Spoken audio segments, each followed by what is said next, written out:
In the hills of Hobart sits the oldest permanent established disc golf course in Australia. Since 1985, players have been trudging up these fairways in search of disc golf glory. And this year, it's home to the ultimate glory, the Australian Disc Golf Championships. Point Meter Reserve, home to sloping fairways, rollaway greens and trees. Lots of trees. Over 3 days of fierce competition, players will fight their way down these fairways on their way to Championship Sunday and the ultimate glory, the Australian Disc Golf Championship. Many stories have been told on these fairways over the years, and many more will be written this weekend. And you'll be here for all of them. Who will take home the crown? Join us and see.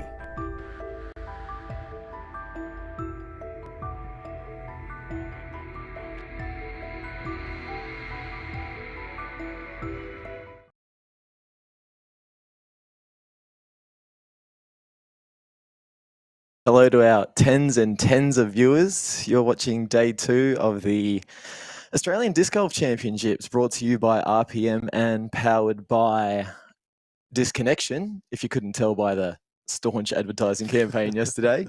I'm sat alongside my fellow Parked Media compadre in Jason Wiedner. How are we feeling about today, Jace? And who are we looking at as we follow them around Point Meter today? I think things closed right up towards the end of yesterday, and a few made a charge for the front. Austin D'Alessandro birdied the last huge. 6 holes. He birdied the last 6 holes. Wow. They call that an Alan Brunsting half dozen in a tournament. They do. So, yeah, he was big, but there was some other good rounds. Alex Canaston was pretty solid all day and had a real quality back nine. Yeah, I mean, the 14-year-old phenom from WA there, the AK-47. We're looking at Alex now, coming in at 8 under, sitting in tied second place with David Perry. What can we expect to see from Alex? Look, I think he'll be looking to attack a little more on a few of the front 9 holes. He did most of his work on the back 9 yesterday and did it very well. But, yeah, he's a sneaky little distance there, and not little distance. He's the distance champ for under 15s, but International distance yeah, champ. he'll be looking to use that. And many would say that this course doesn't suit the distance guys, but he definitely made it work for him yesterday. But one guy who definitely made it work, who was that? That's our current leader in Luke Bain. If you've touched a disc on Australian soil, you know who this man is. You know what he's going to bring. Power on both sides, touch around the green, a putt almost second to none. 12 down. Yeah, it's ridiculous. It's ridiculous. But when he's on, and Bainey makes it his course. And he's just come off a win, 2 weeks ago at the Eruption in Mount Gambier, which is quite a prestigious one. And he came from second card on the second day. To get on that lead card and really finish the job. So he's just returned from Europe, USA. Yep, the both of them. And he was quite competitive over there. Yeah, he made lead card a couple of times. He got to play alongside Macbeth at one of the Estonian tournaments, which was bloody cool. Yeah, flying the Aussie flag proudly. Yep. So good to see that. Yeah, totally. And who else have we got on there? Tied with Alex in second. Also at 8 under is David Peaches Perry. There he is. Form beast, calm, cool, collected guy. Nothing really seems to rattle him. No stranger to the lead card. Love watching David. I'm so happy that he got to the lead card today and we get to commentate him. He's a Melbourne boy, so fellow Eagle. We've got a soft spot for him. Big soft spot. We love watching him play. He's been missing for a large part of this year. But he came back to Eruption with a bang. Yeah, sometimes life gets in the way, but that didn't seem to take any of the wind out of David's sails. He just sailed on right into second there and is looking to carry that momentum into this tournament. Absolutely, and we're just rapt to see you back out there, Dave. So we're hoping you can put in a good showing today, and he's a real genuine chance. Yeah, probably paying 80 to 1 for a courtesy violation. Probably one of the nicest guys you've ever played with. Brings a very zen mood to the card. He certainly does. You won't see any outbursts or anything like that from Dave. He's very measured and he's a consummate professional. Elite mental game. And the other guy on the card who's my personal favourite, I'll let you introduce him because... The Oz Dog, Austin D'Alessandro, there it is. With that grin. That grin, we love it, yeah. Austin, a little bit of a slow start yesterday. Again, to be expected, the way the course sort of runs, the more difficult portion of the course is found in the front 9. And like I said before, 6 birdies to finish the day. He must be gleaming with confidence right now. The putt was a little off in the first probably 9 holes, and he'd attest to that. And we know when we see that big shoulder drop and he's lasering those putters that we're in for some good disc golf that day. He's a chain antagonist when he's lining them up. Shout out to Corey Ellis, Instagram handle. So he'll make any basket scary on his day, Aussie. But yeah, look, he made a late charge and into third, solo third, and we're expecting big things from him as well today. But who's your tip? I'm pretty sure you tipped Andrew Fish yesterday, did you? We both tipped Fish in the end. You and Emma were discussing earlier on the coverage that today's wet conditions might suit the gilled creature.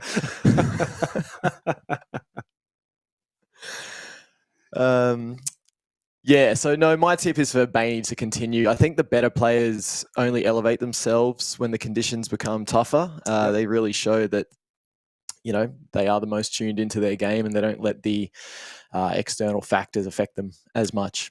Well, I'm jumping ship and I'm sticking with Aussie D.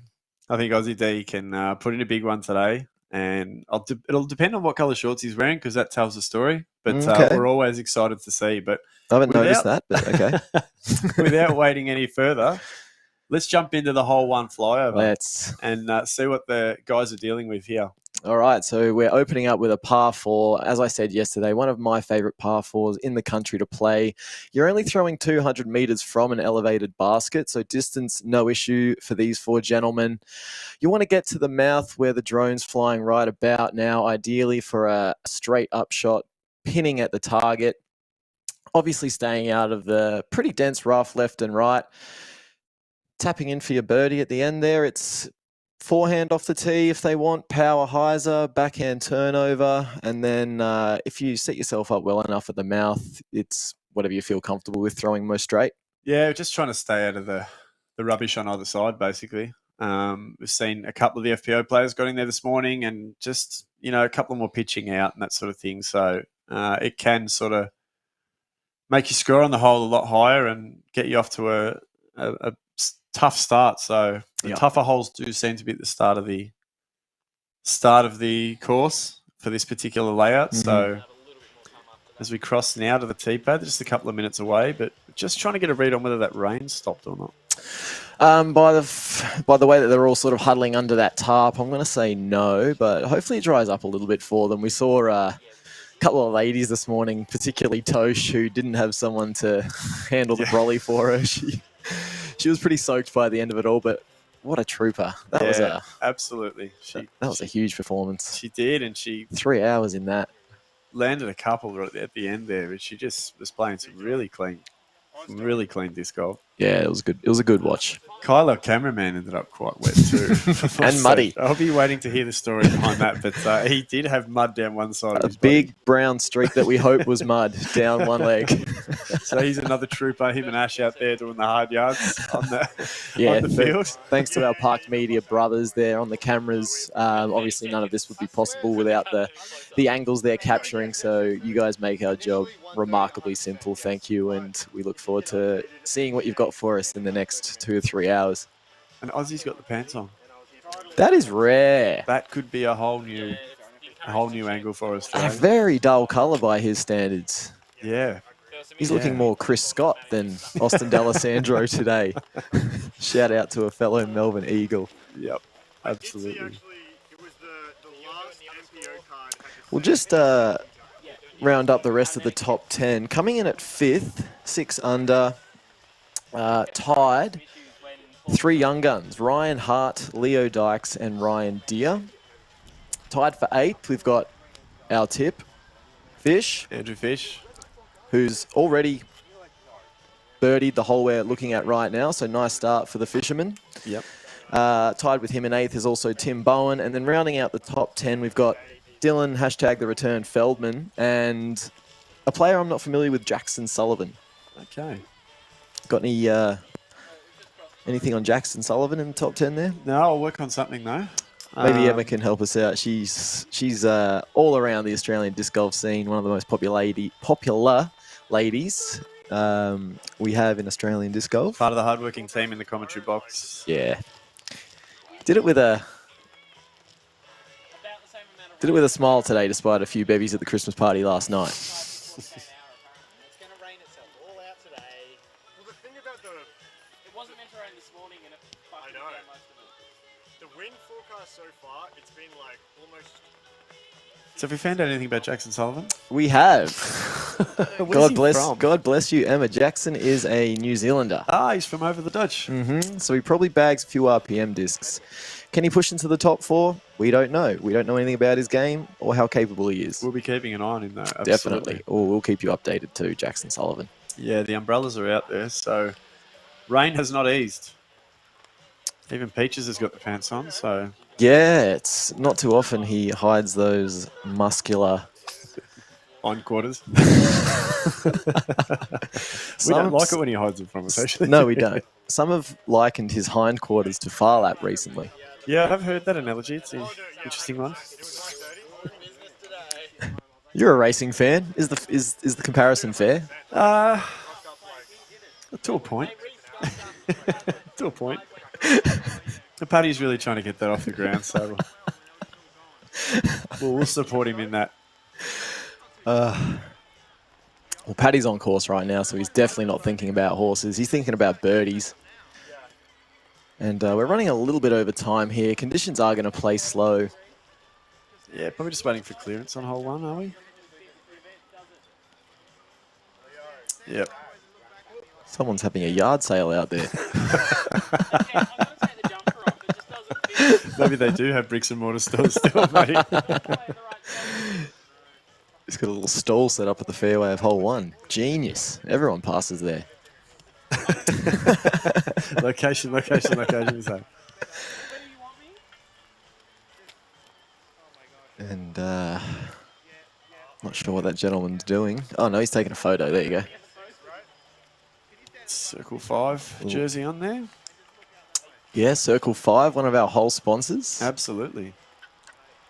Local Tassie online store. I think that's run by Ollie Mundy Castle. Ollie, shoot me a message if that's incorrect. If I'm correct, keep doing the good work. Yeah, thank you, Ollie, for sending in some info for us, keeping us on top of what's going on in Tasmania. We'll save that for when we're really struggling. Oh, there's plenty of good stuff there.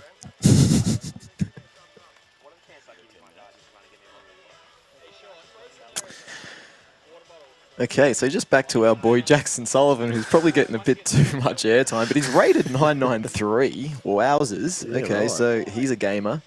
He's had 27 career wins, earned a cheeky bit of cash along the way, and is sponsored by Dark Ace Disc Golf. So a little bit of a plug to those guys.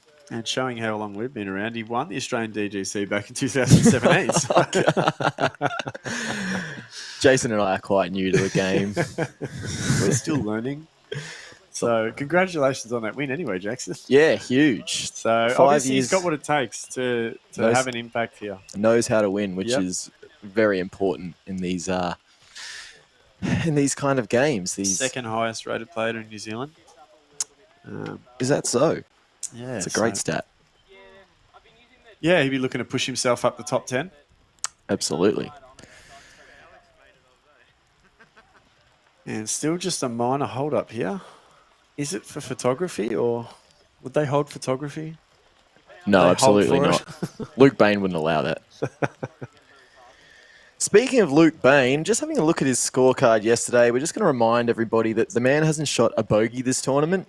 Can you read that? Because you are red-green colourblind, so I can, that is a lot of green. and I'm not sure what colour they put the Eagles in, but he's got one of those too on hole 8. Yeah, well.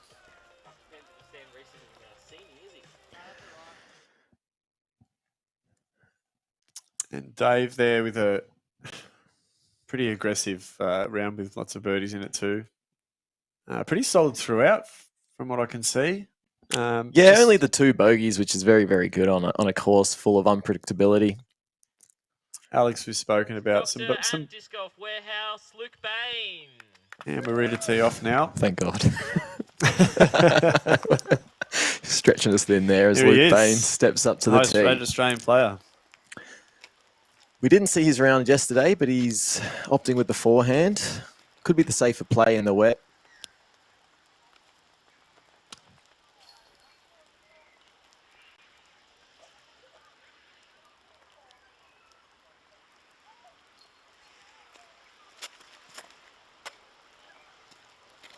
Keeping it low, not bringing the wind into play. Oh, nearly takes out Ash. Whoa. Wake up. Luke showing a little remorse there, I think. Sorry, Ash. Representing the Flying Disc Store and Berg's Bags, David Perry. Melbourne's own David Perry. Sporting a classically golf outfit, one must say. Yeah, he's got that booming forehand, so he'd be expecting to do nothing less than what Bainey just did. Yeah, the tee-off boys say he's got the biggest forehand in Australia.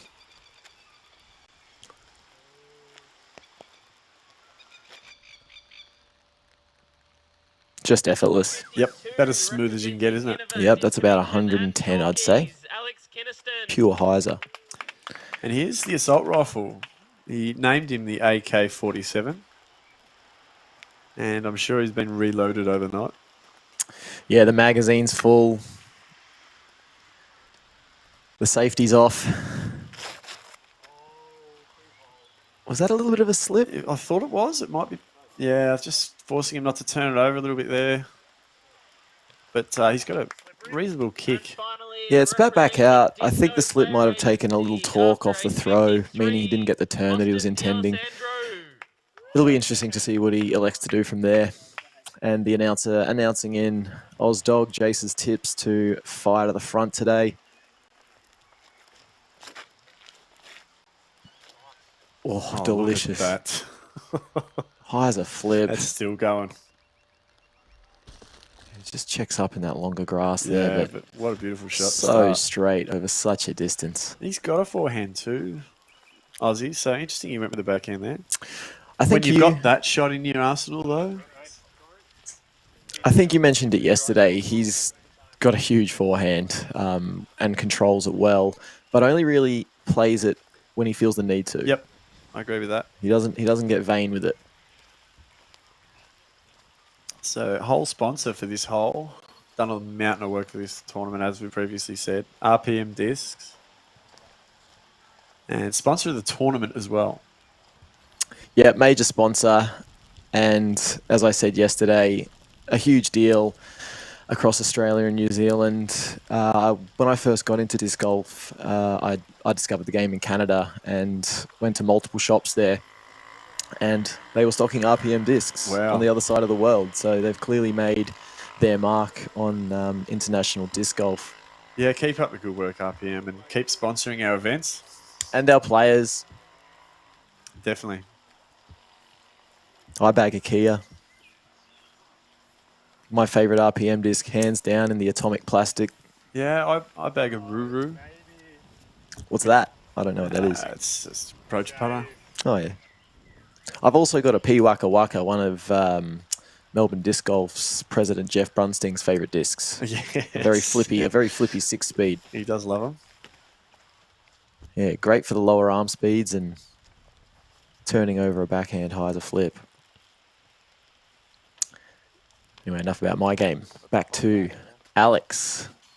Back to someone whose game's a lot better. just by a lazy 10 to 15 strokes according to the ratings. So he'll be looking to push a hyzer, maybe flip to flat, have it fade out at the end on the backhand. Yeah, you won't be trying to push it as close to those trees on the right as possible. Birdie's still very much in play for the young fella.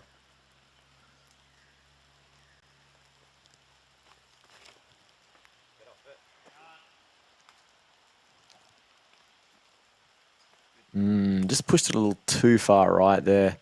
Will have to pitch out more than likely.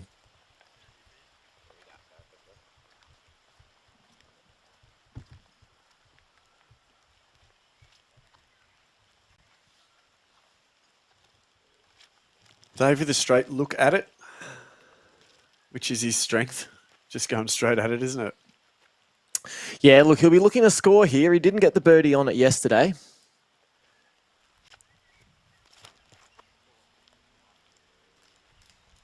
That one's a little early. Shouldn't have any problem getting up and Yeah, down. he's not but far in. I think there's a little cutout there where there's no trees, which I'm pretty sure he's pushed through to. yeah, he'll look to bounce back from that shot. Bain ended up in a fantastic position just quietly. Are you surprised? No, I'm not. Still a difficult shot for these guys looking at that narrow opening, isn't it? I mean, you just saw Dave have trouble with it. Looks like he's going slow speed, so he should have a degree of control straight down the middle. If this holds, it'll hit the pin. Yeah. Bullseye, baby. Typically Bain, that shot. Yeah. Great shot.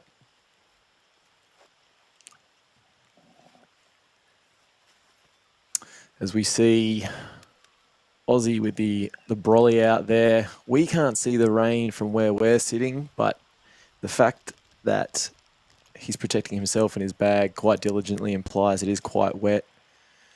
Yeah, get down there. Slide. He pulls one You should putt from there. down the tunnel, skids up. It's a pretty safe shot. Actually, that zoom in showed off the rain. It does look quite heavy.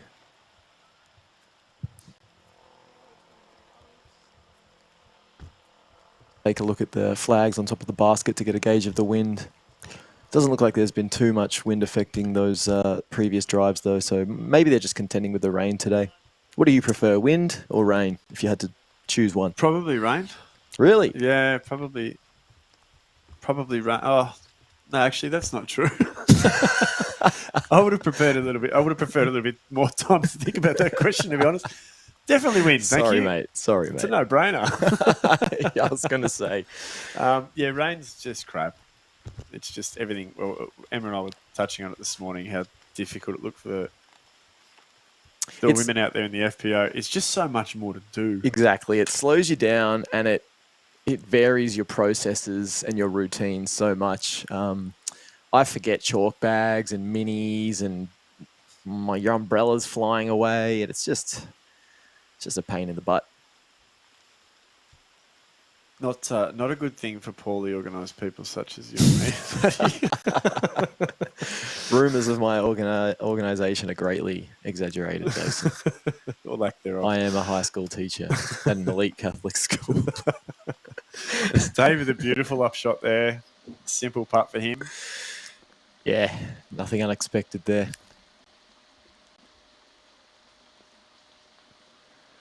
So Bainey's going to be the only one with a birdie look. It's telling me 17 degrees there in Hobart at the moment. But, yeah, unfortunately, an 80% chance of rain, which we're seeing that as we speak.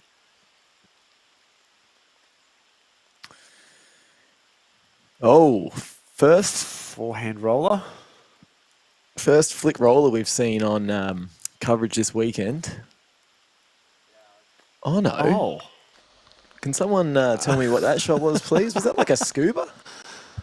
It's just, yeah, that was, well, it definitely did what it tomahawk? was supposed to do. Excuse me. Yeah, I think it's a tomahawk.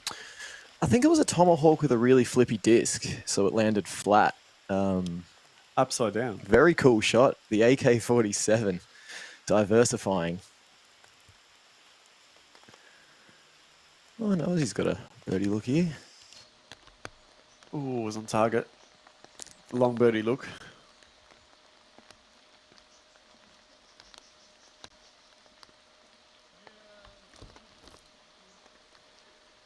Get off me. Get off me.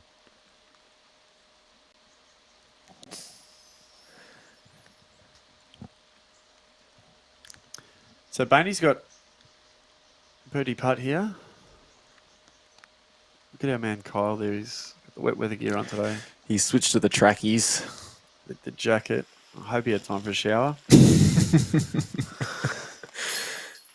Bang. Starts with a bang. Yeah, he didn't get this one yesterday, Bainey, so he'll be chuffed. Yep. Just played it, broke it down, and played it as simply as you possibly can.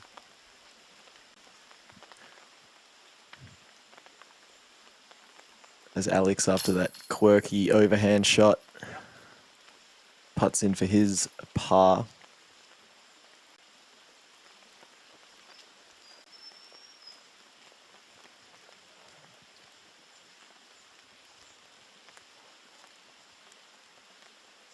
Perry to finish his par.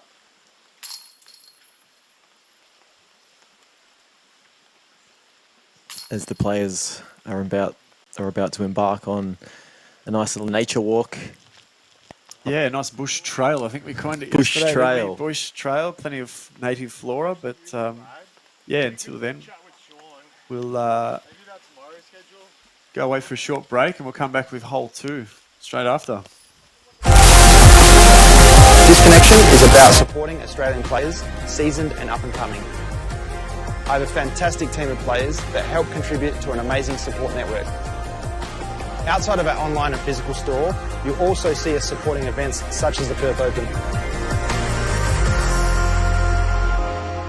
Disconnection, connecting you with discs.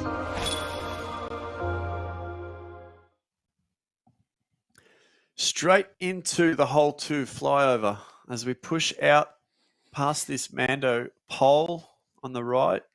Just changing the shot off the tee a little and players just trying to get out as wide as they can so that they can attack this ridiculously steep hill.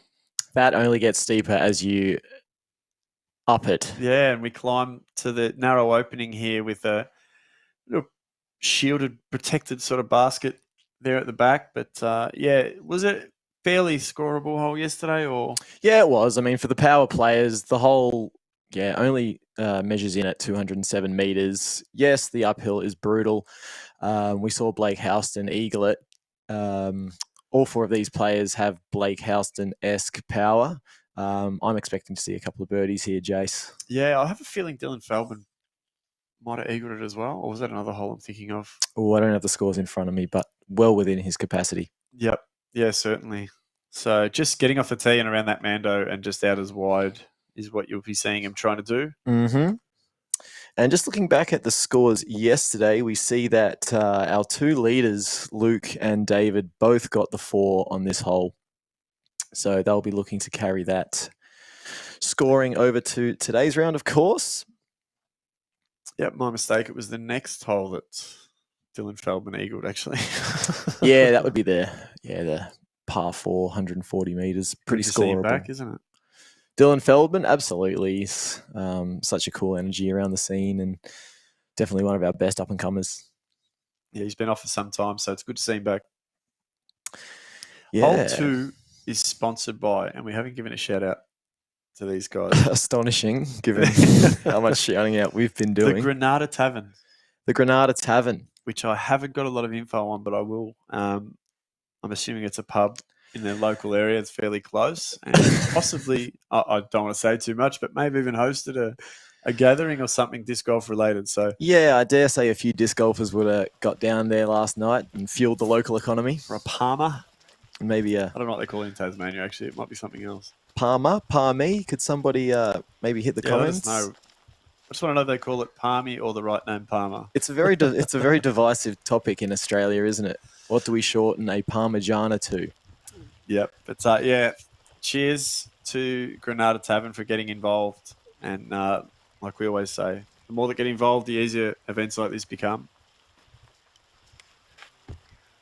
And if you haven't been to the Granada Tavern yet, maybe check it out. Just maybe. Help do your bit for them. They're doing their bit for us. I took a 3. Hi, Bainey. He's so shy, isn't he? No, he's not. And Austin.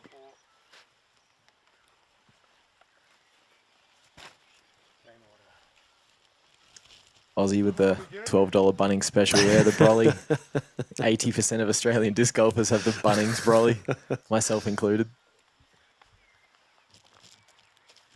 Mitre 10 might have better brollies though. Oh, they probably would. tournament They sponsor. probably would. As Luke lines up what looks to be a backhand turnover here, throwing a destroyer.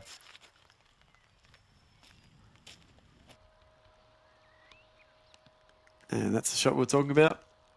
Yeah, look, you don't have to get a million miles of distance off that shot. The benefit of not going that far up is you get to throw on less incline, Flatter, yeah. which means you can actually take a run up. As you get to the top of the hill, you'll see most players go to a standstill.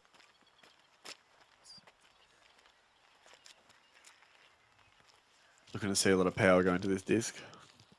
Just a bit.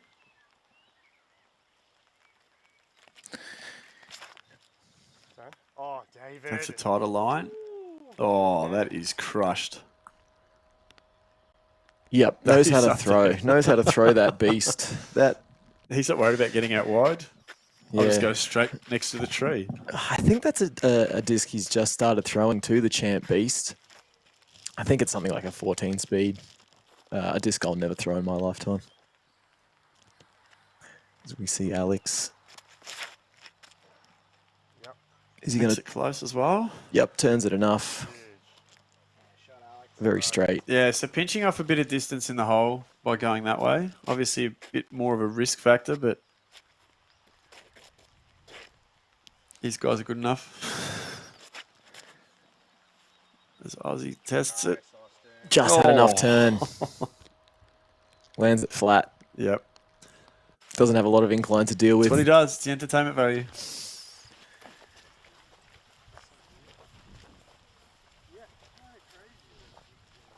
Yeah, Aussie got the 4 on this one yesterday as well, so power really being of benefit on a hole of this magnitude when it comes to steepness.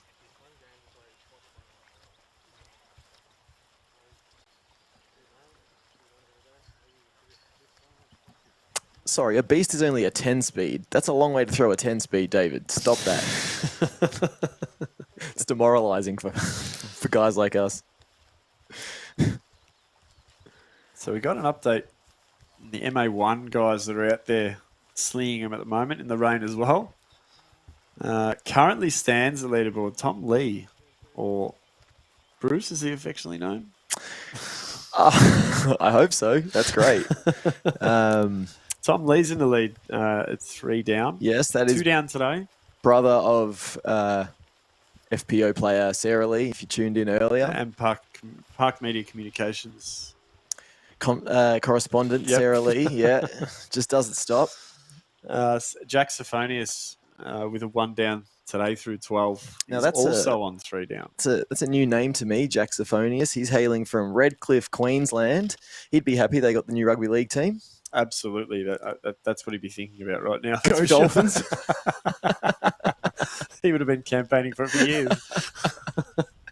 Loves a 4X gold. Oh, he's from Redcliffe. That's what I Dolphins said. game. And our man, Throller's DJ, Alan Brunsting, with an even through 12 today on 2 under in 3rd place. As Luke lines up shot number 2. If that fades, it's going to be right in the heart of the mouth. Did the little backwards slide there. Won't be a problem for him. Birdie minimum, I'd say. Yep. Give himself every chance, that's for sure. David just getting a little win read as he starts the hike. Yeah, see, these guys got far, and look how much steep they've got to deal with compared to what Luke was dealing with as Austin turns one too far. Yeah, that could be the uphill approach that sort of It brings that definitely out. messes. It definitely messes with your footing and your timing. your release angle, yep. For most players, when that plant foot hits is the trigger to pull through, and playing on inclines or declines obviously throws that out. I know I struggle mightily with it. These guys, much more capable than me, should be able to adjust better, but again, it is a matter of adjustment. Is Alex from a similar spot? Suggest we try a similar shot. Yeah, he'll be looking to slightly turn it over and have it fade into the mouth.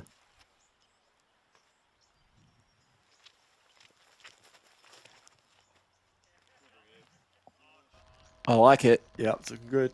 The AK-47 shooting one right into the mouth there. You just see that disc just slip backwards slightly. Dave's got the top off. He's the first flying ace we've seen this weekend, is he not? They're usually everywhere. They're like the plague now. These flying ace polos, they're everywhere.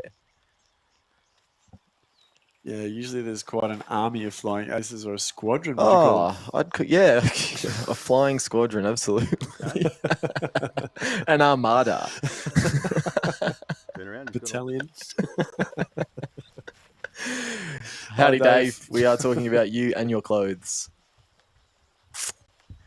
Yeah, the flying aces would have some strong representation this tournament. I know James Meddings, Troy Faramond, a couple of Emma's mates from Geelong. There are a couple off the top of my head. Can you think of anything? Mikey Hare from Melbourne. He's an ace. Chris Finn is an ace.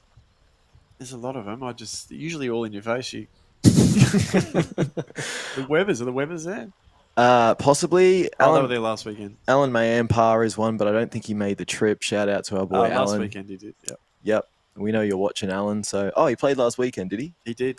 He did play last weekend. Good to hear. I know he's... shout out to Alan. Yeah, he's moved house and stuff recently, so good to see he's still getting out there and playing. I know he's watching today. He looks forward to champs every year. Yeah, he trains. He trains. People train? Something called field work, where you go into this open space and throw it almost nothing, I think, is the idea. I love these guys. Austin looks like he's doing field work currently. He's a long way away from a catch cam there. He's a man on an island right now as he lines up the forehand. For his second. That's his third. His third, it is. And gets it in there. It's just always higher than what people expect, isn't it? Yeah, even for a guy of Austin's size, leaving it a little short. He's but still got a... You've got the uphill putt there. Yeah, he's got a birdie putt there that's Austin makeable. Yeah, and that's probably after what he'd call a misfire. Shot 2. Still getting the birdie pretty easily. We see Luke. Similar idea. Forehand. Maybe opting for something a little gummier. His hand, a bit more chalk. He is a man of much chalk, Bainey. He loves to float it around and fly it around. Oh, that's tracking. Go in, please. Oh, wow, that was basket high. That looked good straight out of his hand. Yeah, you wanted that little flick eagle there. I get the feeling he's just going to turn it on for us again today at the moment. Hungry hippo. Let's call that 2 from 2 as Alex gets up there for his birdie putt as well. Yeah, these guys making this hole look too easy. Yeah. How do you think we'd go if we went out and tried to play this the same way, Matty? DNF. Right after it. My thighs would be burning. My calves would explode. But look, as far as the field goes, pretty scoreable hole. There were only 6 bogeys shot yesterday and a lot more birdies than pars. So no surprise that our lead card are getting busy on this hole too. Harry going through the trees. Dissects. And parked.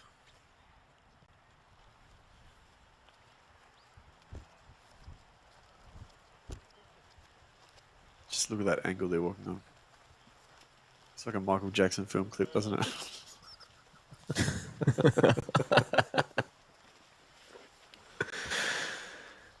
It is a thriller.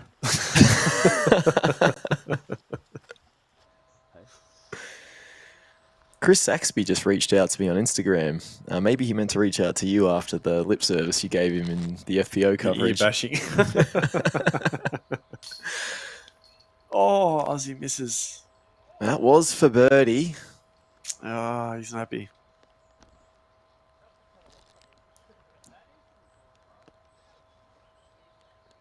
Yeah, second time he'll card a par on this hole in the 2 days. And both times he could have birdied. Was he eagle putting yesterday? I feel like he was.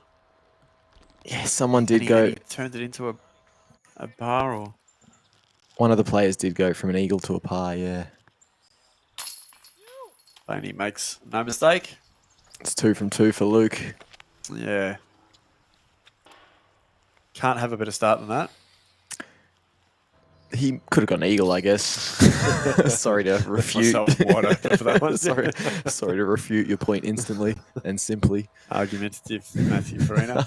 It's not typically in my nature, but be better. There are people that tell me that on a daily basis. As Dave comes in to tap out for his birdie. So good solid start from him.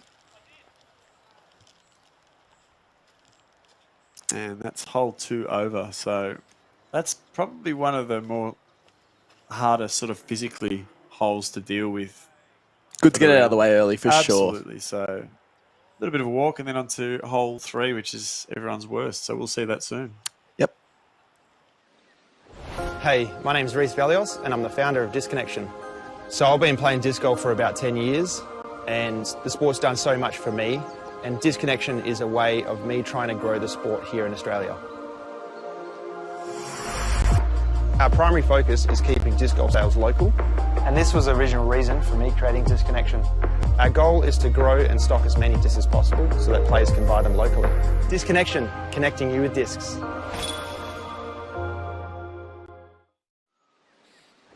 Hey, my name's Reece Valios and I'm the founder of Disconnection. So I've been playing disc golf for about 10 years and the sport's done so much for me, and Disconnection is a way of me trying to grow the sport here in Australia.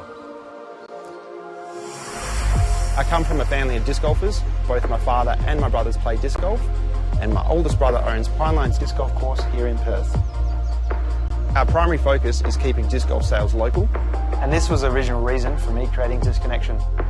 I noticed more and more locals buying discs overseas, including myself, and there was just no outlet here in Australia. Our goal is to grow and stock as many discs as possible so that players can buy them locally. To do this, for the first 2 years, all profits are going back into buying the best stock. In only 7 months, we've grown from 300 discs to now over 4,000. Previously coming from an IT background, I know how important it is to have a functional and user-friendly website. So I created a platform that allows you to search and filter by brand, plastic, weight, colour, price, mould, you name it. So when stock comes in, we weigh, check and photograph every disc individually. So what disc you see on the website is what you're getting, and we post it next business day. We also send a free Zing Mini with purchases over 125 and free delivery Australia-wide, over 250. We also guarantee cheapest price for any disc in stock in Australia. Disconnection is about supporting Australian players, seasoned and up and coming. I have a fantastic team of players that help contribute to an amazing support network. Outside of our online and physical store, you'll also see us supporting events such as the Perth Open. Disconnection, connecting you with discs.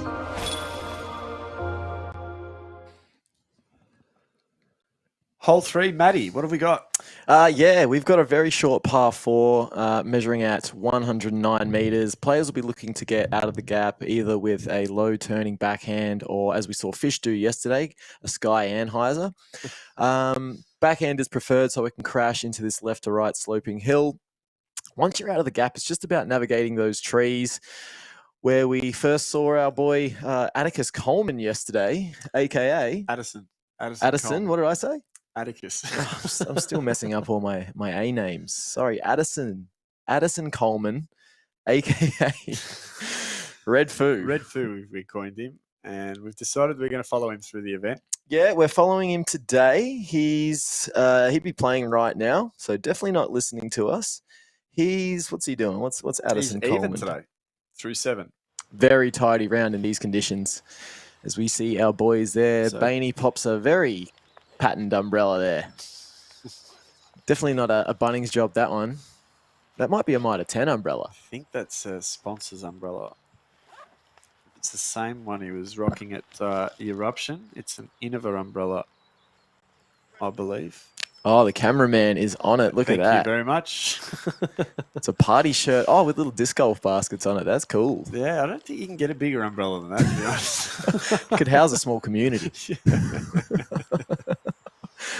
Can't couple of guys rocking those Atticus Ariston hats too. It's great to see the boys So, supporting yeah, Atticus it's in his good. plight. Yeah. I'm looking forward to picking mine up. Yeah, we should probably find out where you could get all of Atticus's gears. We alluded to it yesterday. I think someone posted before. I haven't had a chance to look because I've been commentating, but someone did post a comment in the chat, in one of the chats before, that I can go to this link and find them. So I'll be doing that the minute this round finishes today. Yeah, me too. Get one for me. Absolutely. Oh, we'll just get the boys to bring one home so we don't have to pay for postage. Well, I want to get a signed one. Okay, we'll have So I'll someone get the reach boys out. to sign it. We'll That's have right. someone reach out to Atticus and sign it for us. It's going to be worth something someday. Exactly. We do have a little bit of a backup here, so Alex and Dave just having a little chat. Dave looks like he's more so listening at that point. Very taciturn character at times, isn't he, Dave? Yeah, and look, that's our parked. That's our catch cam, Ash there, who's looks like he's doing a spot interview with Bainey. So they're obviously not close to. There's a couple of There's Ryan Hart. Victorians. Tim Bowen and Ryan Hart there. Second best tee-off commentator there, Tim Bowen. Timmy Taipan did a little kiss of the finger. Look at him. Is that Leo Dykes as well? A child of the arts, I've been told. Well, it's a child of the arts. I wouldn't buy it. Did you see that? Did you see that acting? That's a full Victorian card. That is a absolute card of reptiles there. That would be a fun card. Yeah, Ryan D looks like he's on a Nike Run commercial right now.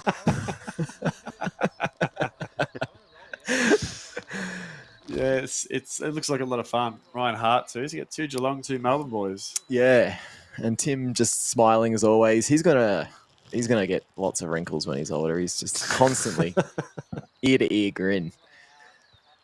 Nothing a bit of Botox can't fix, mate. Keep smiling. As we mentioned, Dave, one of the Flying Disc Store Flying Aces, and this hole that we're about to play just happens to be sponsored by the Flying Disc Store. So, For all your disc needs. yep, Dave's Literally- very own Armed Force Brigade is sponsoring this hole. So he'd hope be a good showing on there.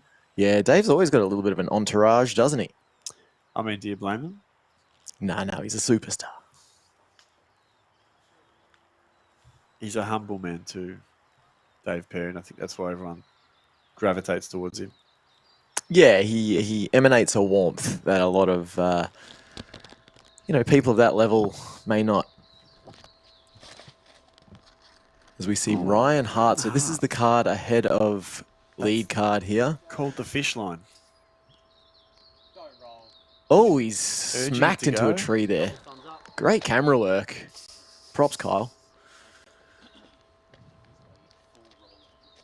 This is the child of the arts himself. Leo Leo Dykes. Dykes. He hasn't been in the game too long. Played his first Victoria Open, Open this year. Smoked the MA3 field and made the quantum leap to the MPO division. Is that Yeah, it was. that throw Kevin What's the Jones Kevin throws? Jones throw? The grenade. Yes. It was. Wicked, Leo.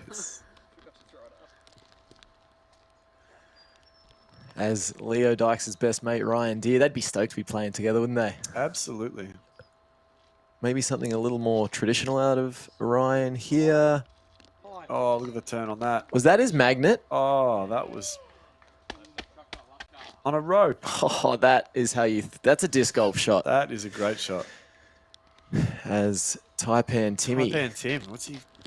Oh, it's a flex forehand. We don't even need to see his pre-shot routine. Come on, Timmy. Remember, you've got the tee-off versus Throwlers Cup you're contending in as well. It's a speaking big thrower. of throwlers, Throwlers, it's indeed. still See you throwling. later. Whoops. As it throlls towards the Derwent River. Like we saw a range of different shots. I told you it'd be a fun card to be on. We might have to have a word to our producers. Sack the, I'm looking sack the forward lead to card. asking Tim about that one a bit later on. He'd be rapt we got that on coverage. Yeah, he will be. Shot, Tim.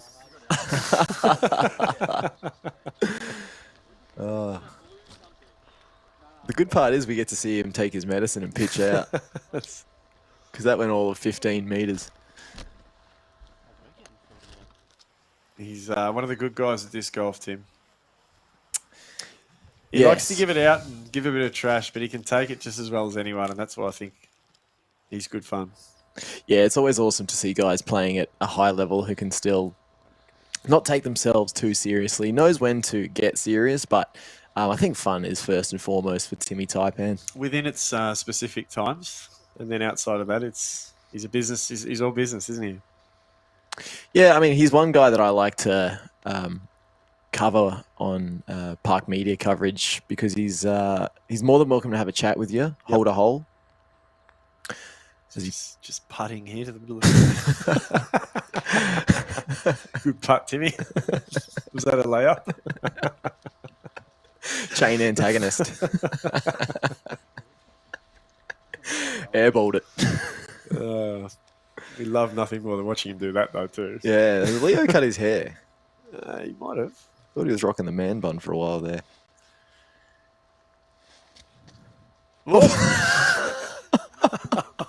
Might need to put the sprigs on. I was about to mention his those barefoot shoes on. Whoop! He's opting with the standstill after that slip.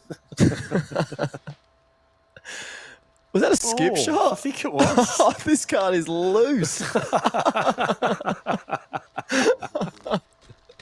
Jomez putting challenge. This is like a travelling disc golf team, isn't it? That goes around to schools and just puts on acrobatic shows. Does demos. No, I was talking to you next. Nothing at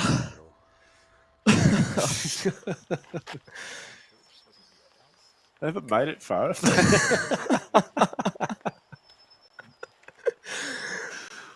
No wonder there's a hold up. Hi, Luke. Can we get a mic on Luke, please? Get him a pen. No, we've only got one camera here at Parked Media. He was just doing his bit. He's a man of the people, isn't he, Luke?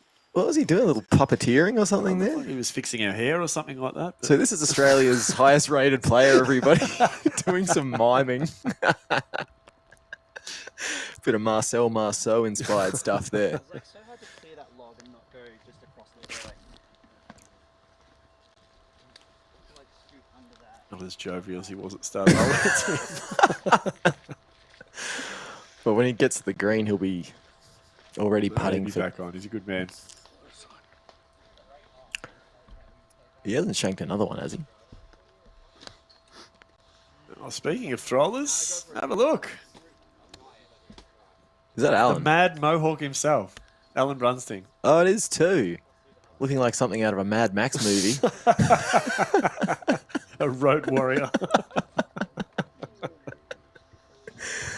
He's playing with some force today, is Alan? He certainly is. I think he's top 3 in the MA1 division. So He loves his course. He always speaks highly of it. But he speaks about it like it smacks him around. But he's definitely had the better of it so far.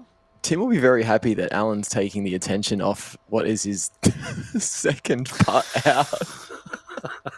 He'll be getting to the... He's even through 14, Alan Brunsting. So he's continuing to bring the fire. So And Timmy's already had 2 putts. And he's not even in the circle yet. So we've got a story of it's a very, very contrasting stories there. He's got the rangefinder out to see how far his next putt's going to go. looks like he needs more than a rangefinder at the moment. Dylan Feldman. Eagles 3 again. Wow, 2 days That's in a row. 2 days in a row. Puts himself up into 4th. And he's forced himself into the top 4 there. Could he be one that we haven't mentioned A dark horse? that could actually have what it takes to get it done? I mean, he's into 4th position now. He's slowly just been working away in the background. I mean, it's his first tournament all year. He's been dealing with a back issue that he sustained late 2022. Sorry to cut you off. We just watched Timmy throw his trademark out. Flex forehand with the Taipan. Don't. That's better, Tim. Yeah, that was throwing 5. He could get the double bogey. That's not hideous. So, yeah, sorry to cut you off there. Feldman, that's his name. Yeah, first tournament of the year after dealing with one of the worst injuries you can sustain in disc golf or any sport, really, a lower back injury. I hadn't considered him as much of a contender, but he's proving us wrong, isn't he? Well, he's the forgotten legend. He's definitely got what it takes to win tournaments, and especially against all these guys. So, I mean, wouldn't that be great to see a guy like that come from nowhere? Absolutely.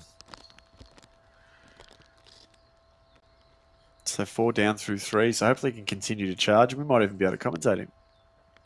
Oh, that'd be fun. Go in. Oh, beautiful, great shot Leo. from Leo.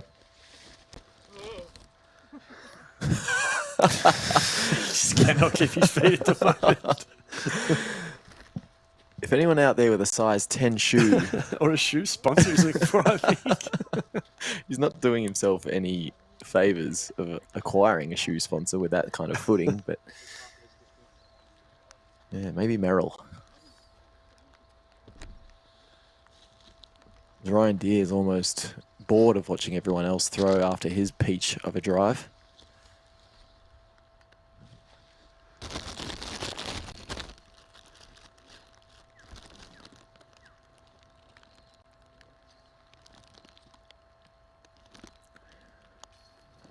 This guy's fairly new to the sport as well.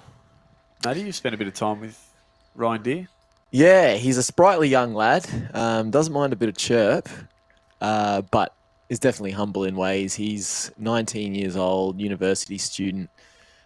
Threw in a field, he told me, for about a year before he even looked at a basket, and then discovered Bald Hill and just started having his way with it. So let me get this straight. He did a year of field work. He's done a year of something that I've never managed to do 10 minutes of before he's actually thrown at a basket. And you can tell he's part of the YouTube generation. He clearly watched all the tutorials, learnt about form, didn't do what I did and thought I was doing it correctly for 8 months before I was turned to a Nate Sexton tutorial video where I discovered something called the Power Pocket. Yeah, I don't recommend I've been trying to get into that ever since. How you going with that? Poorly. So, yeah, some genuine hold-ups.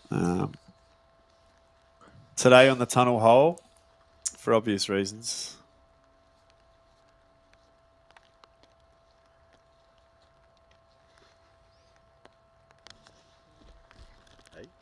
As Timmy lines up his third putt. There's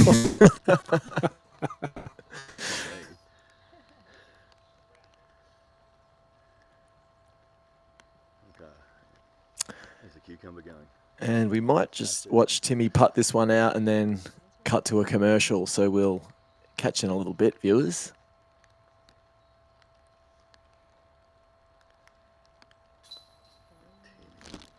Well done, Timothy. Timmy. Good tourniquet putt there. Only sustains the double in the end. Back in a sec with hopefully more play. Hey, my name's Reece Valios and I'm the founder of Disconnection.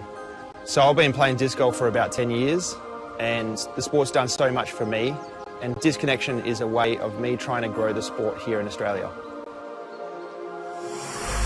I come from a family of disc golfers. Both my father and my brothers play disc golf, and my oldest brother owns Pinelines Disc Golf Course here in Perth. Our primary focus is keeping disc golf sales local, and this was the original reason for me creating Disconnection. I noticed more and more locals buying discs overseas, including myself, and there was just no outlet here in Australia. Our goal is to grow and stock as many discs as possible so that players can buy them locally. To do this, for the first 2 years, all profits are going back into buying the best stock. In only 7 months, we've grown from 300 discs to now over 4,000. Previously coming from an IT background, I know how important it is to have a functional and user-friendly website. So I created a platform that allows you to search and filter by brand, plastic, weight, colour, price, mould, you name it. So when stock comes in, we weigh, check and photograph every disc individually, so what disc you see on the website is what you're getting, and we post it next business day. We also send a free Zing Mini with purchases over 125 and free delivery Australia-wide, over 250. We also guarantee cheapest price for any disc in stock in Australia. Disconnection is about supporting Australian players, seasoned and up and coming. I have a fantastic team of players that help contribute to an amazing support network. Outside of our online and physical store, you'll also see us supporting events such as the Perth Open. Disconnection, connecting you with discs.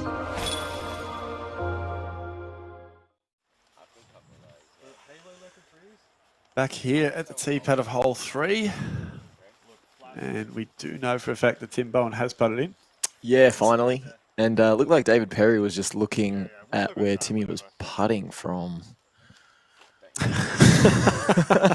His first putt. Very adjacent to the fairway, unfortunately. As our players circle like sharks waiting for the kill. There's Alex Canaston. Speaking of fish, good segue. He's currently 3 down through 4, charging towards the top of the leaderboard. He's tied for 4th. Look out, leaders. Absolutely. Oh, he's got the shots on. He's done a full wardrobe change. I thought that was just some spectator that was off in the bushes So did just I. drinking a can. But one of the SA boys, Aussie's maybe. morphed into dog mode. The Oz dog has been taken off the leash. Activated. Yeah. Woof.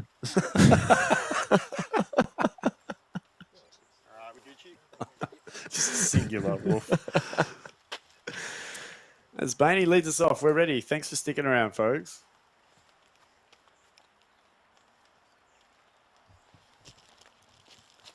Bainey with Destroyer in hand. He likes to go This looks slippery, this pad. up and above. As Leo found out. No, he slipped on the fairway. Don't trash the pads. They've got new pads in there at Poimina. It's looking fantastic.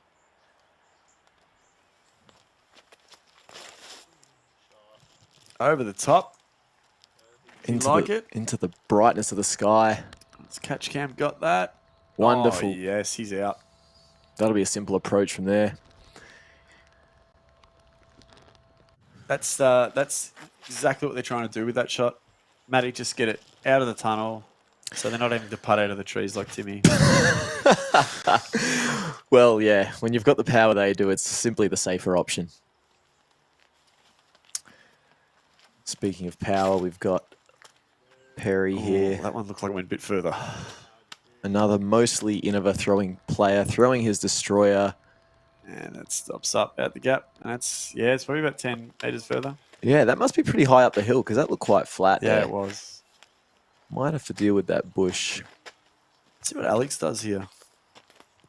He went the highs a flip yesterday.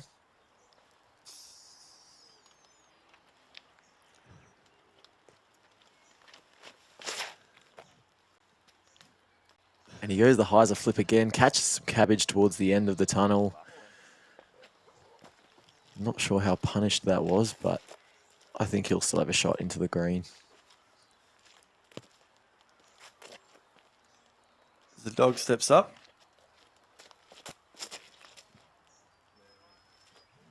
That's going to end up high up the hill, I reckon. Uh-oh. Uh-oh. Stop. Stop. Needs to catch It's got bush. some wind up. He parks. Oh. Parks hole 14. It's not too bad. At least he's out. But He should have a shot up from there. there's been a change in Aussie. I told you it's his clothing. Shorts and top combination are on point. And I feel like that's the switch you flick. Yeah, look, he only got an unlucky reaction there. So the throw itself looked pretty decent. Maybe a little sawn off. Loving the positive comments coming in on the chats too, guys. So keep them coming in.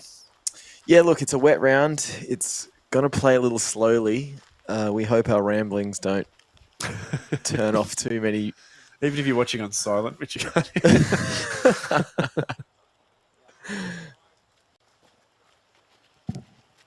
No, of course, we appreciate anyone tuning in currently.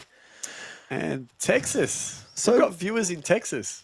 A shout out to Hello, Texas, the entire state. Lone Star Discs. Lone Star Disc, of course. Premium plastic. Very premium, not just premium, very premium. Of course, Mitch Evers, Yes. One good of our friend of ours, is a Lone Star boy. Lone Star representative. He's a sheriff. Alex Canaston catches Wood on his way toward the pin. Oh, that's a nasty Down the reaction. hill. He's down the hill, but he's got a longish putt. He must have been throwing something of a fairways ilk because that reacted pretty harshly. It certainly did, but it's not too much for him to handle. No, he'll clean up for par just fine. You'd think. Now, should be Bainey next by my calculations. It's Bainey there under that massive umbrella. It's a lot of umbrella. Oh, you could host a party over there. A spit roast, a small buffet. I mean, it's huge. Look at it. Why party under an umbrella when you can head to the Granada Hotel? Oh, exactly. And that's where I'd be going. Right In this after sort of the weather, round. I'm sure they've got an open fireplace. Yeah, you probably wouldn't be spending too much time in the beer garden today. I wonder what the drink specials are at the Granada Hotel. What's your favourite kind of a drink special? Do you like a 2-for-1? Do you like a cocktail? Look, I'm a Cocktail special. bit of a whiskey man. Okay. I love a scotch. I love a good beer as well. Oh, jeez. Austin showing us just how wet it is today. Sorry, whiskey you were saying? Yeah, whiskey or a good craft beer. Nothing too adventurous. Gone are the days where I used to enjoy 17 Jaeger bombs. Not good for the heart. Not anymore. Not good for the heart. Never good for the heart. What about yourself, Matty? What do you enjoy drinking? I enjoy a simple lager. I'm not much of a hops guy, so the craft beers don't really appeal to me much. And then after about 10 p.m, any mixed drink. Any mixed drink? Any mixed drink. Cheaper the better? Yeah. Give me an $8 body soda any day. Yep. Not shocked. I got to watch my calories, man. I'm pushing 40. As Austin flicks a backhand. Oh, SOB, yeah. that's gone out of bounds. Out on the road. He'll be putting for 5. Yeah, that one hurt. 4. Was he second? Yep. Sorry, putting for par. My mistake. Bainey now with his approach. Oh. Carving it up. He's just on track for 3 from 3. What are we watching here? Tournament leader, just in case you forgot.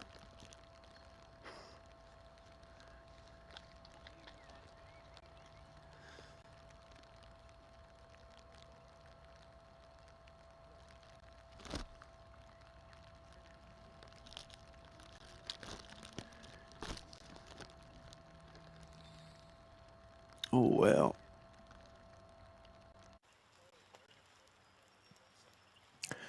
So we see David here throwing 2. Looks like a pretty stock chip approach for David.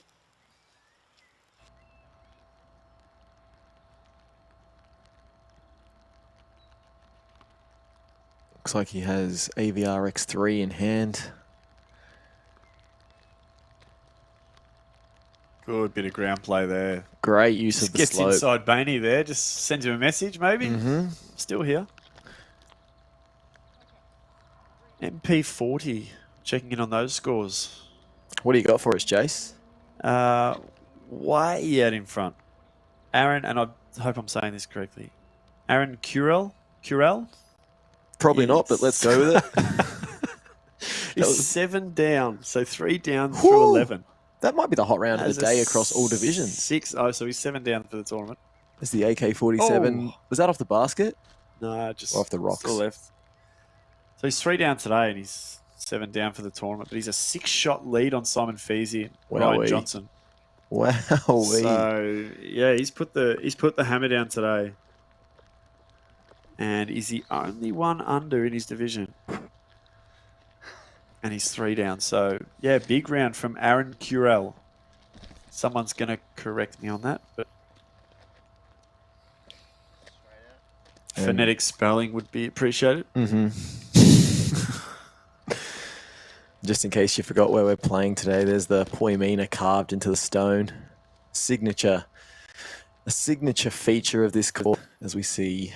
Is this a ploy by Aussie, do you think, just to Ozdog's lining up a par putt here. not worry about the OB and drain the par? Oh, that looked scintillating. That's a classic shoulder drop there. How clean was that out of the mitt?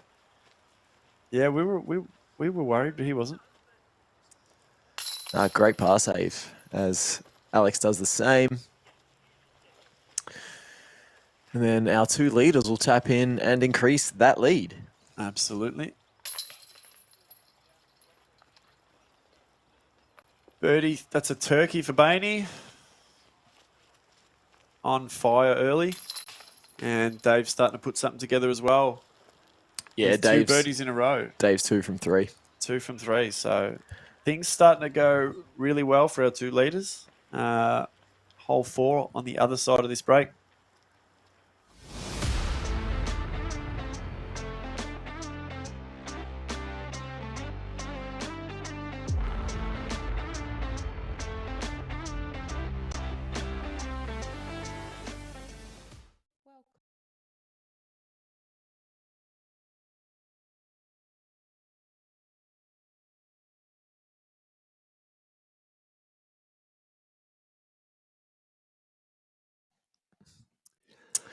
Hi, we're back here on hole 4. We've got a par 3, 103 meters, throwing downhill over a road that does play as out of bounds. All you really need to do... 2 trees here, Matty, that become quite a problem. The V tree, as we call it. I've just named it then. The V tree, which is catching a lot of discs. Yeah, it took a few victims yesterday. Well played. Caught me by surprise. And then just getting over that road and up the hill. And trying to look, there's birdie ops there. Oh, absolutely. With the distance these guys have, I think they'll go with fairway driver or mid-range. What are you expecting to see out of the hands of the players here? Just some sort of small turnover shots just to get around the V tree, as we call it. And then as high up on that hill as possible. They'll be trying to keep them fairly laser sort of eye level, not get too much height on them because they've come in from height. Matty, what do they do when they land? Well, we saw what happened to Austin's last drive. You don't want to risk the spike crashing and sort of tumbling onto edge and taking a big old roll, but they'll be keeping it low, landing it as flat as they can, and maybe even checking up on that little mound of rocks that seems to surround the basket there. But yeah, they're sort of kept low off the tee with that ceiling. Absolutely.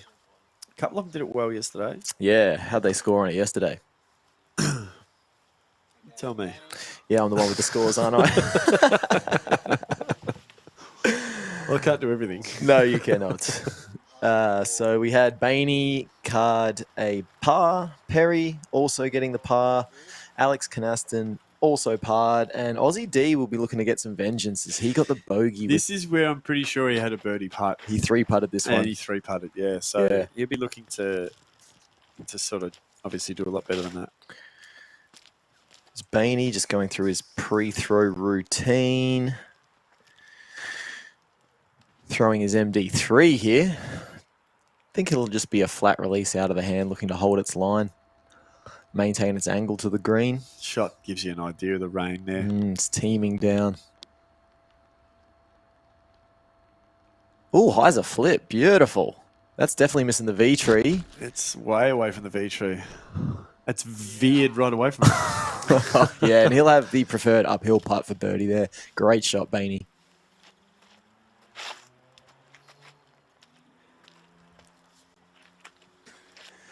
Perry next to go. What's he likely throwing here? He's going to lean on the T-Bird all weekend for this. Heavily Innova. He's throwing these days still. I believe he was an Innova representative, and then, as I mentioned earlier, life got in the way a bit for David, but still throws a predominantly Innova-dominated bag as he hyzer flips the T-Bird. What? Oh, victim. Yep. I'd say that's a pretty It's vicious, that tree. Isn't That's a it? pretty common place for approach shots this weekend.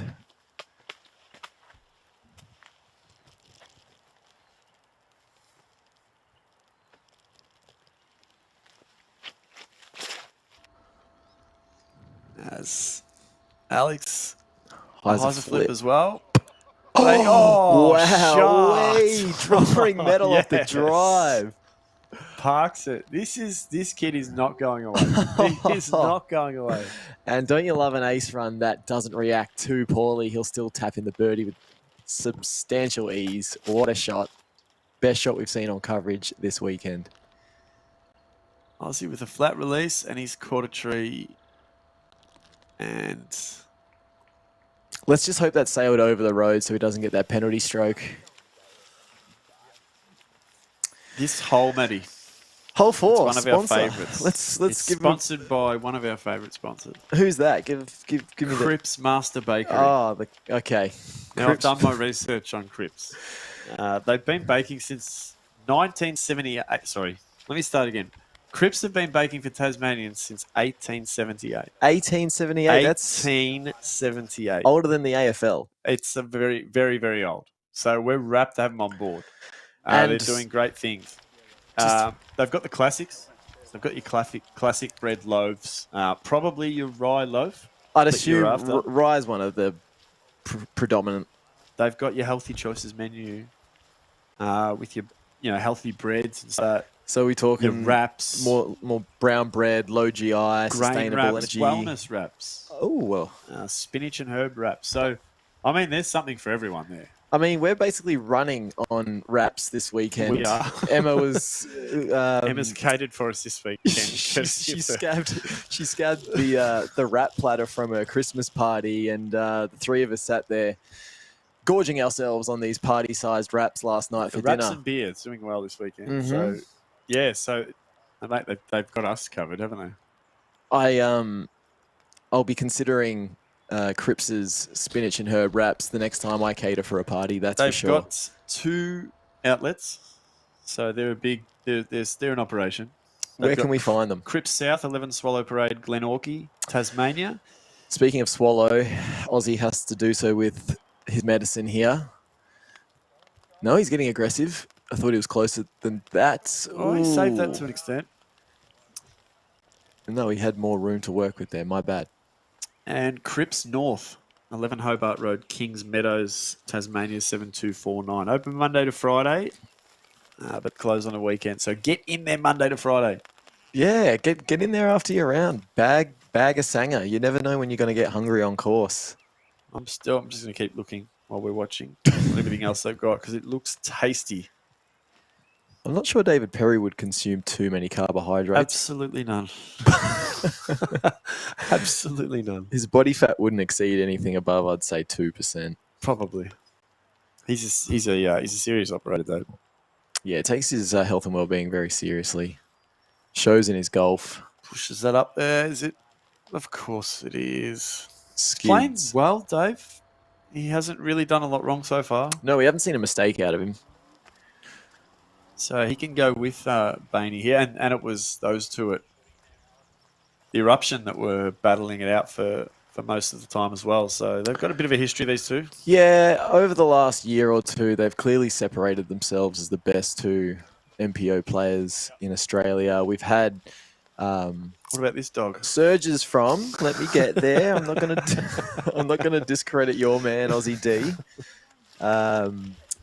We've seen in Bainey's absence, Austin, Jade Brady, and Dan Frost really become consistent performers at the big events. And no doubt you'll be tipping Aussie D to make this putt. I think this is his range. I think he likes these, outside circle, not totally expected together, and gets to give all of his power, as he does, but he just a little low left.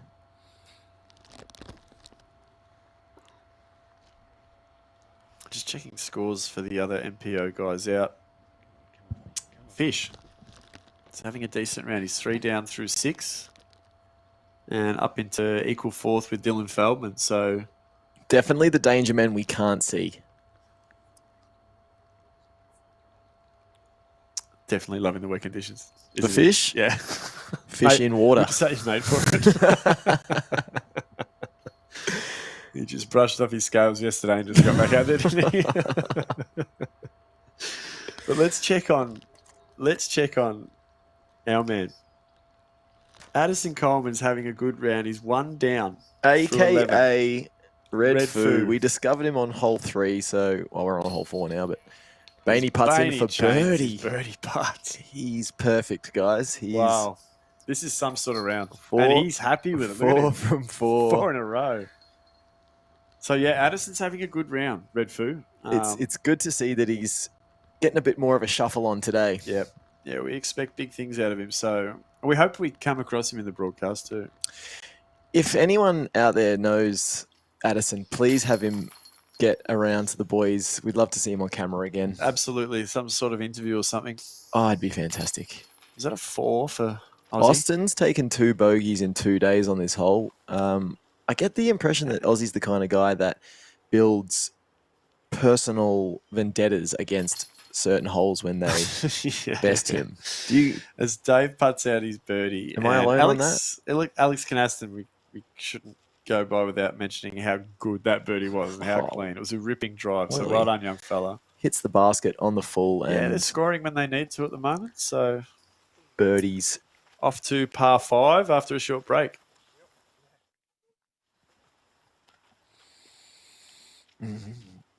Player commencing disc selection. Choose your driver. The Kotari. Choose your approach.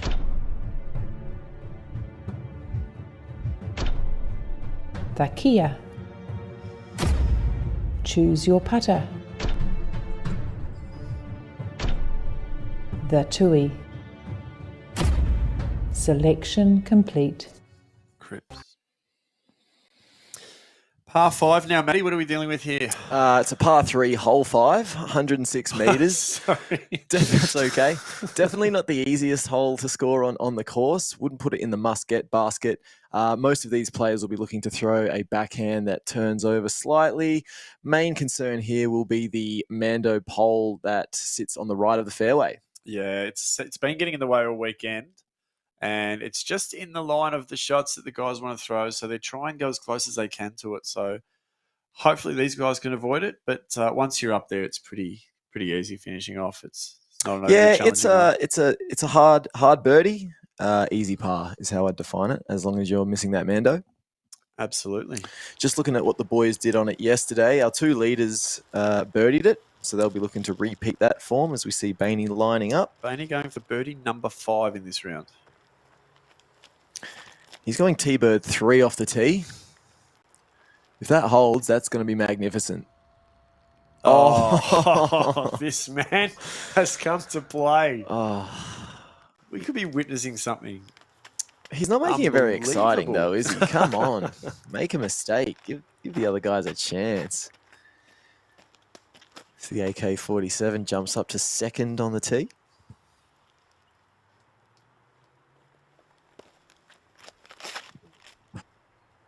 Also going fairway driver. Similar shot, a lot lower, just fading early, but he's got a putt there. Yeah, not as close as Bainey, but... The boys are tight today, Matty. Especially Especially in this weather. What were you expecting? Were you expecting better or worse than yesterday? It doesn't even feel like it's raining when I watch them throw. The only reason I know it's raining is because there's puddles about. That's very clever of you, Matty. I'm a perceptive man. I can see why we've got you on this commentary team.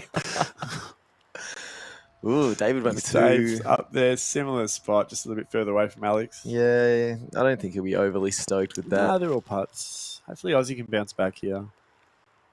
I reckon he will. The dog? Like I said, he operates on... Oh, he's not happy with it. Yeah, left it a little short there.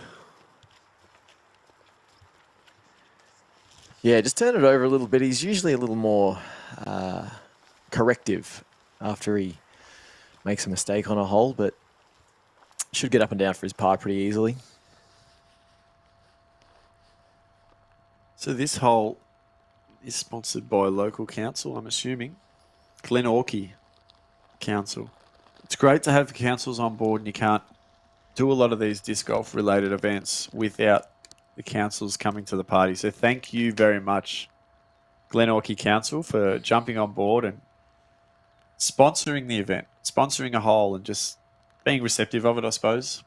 Yeah, look, it just makes the process of growing the game so much more easier at a grassroots level when you've got people on council teams willing to give it a chance and willing to open their mind and heart to what disc golf can bring to a community. Absolutely.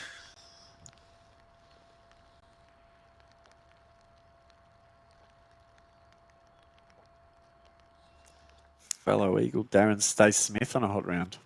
Yeah, 4 under. As Aussie just pumps it up under the basket. 4 down through 8. Very tidy in these conditions.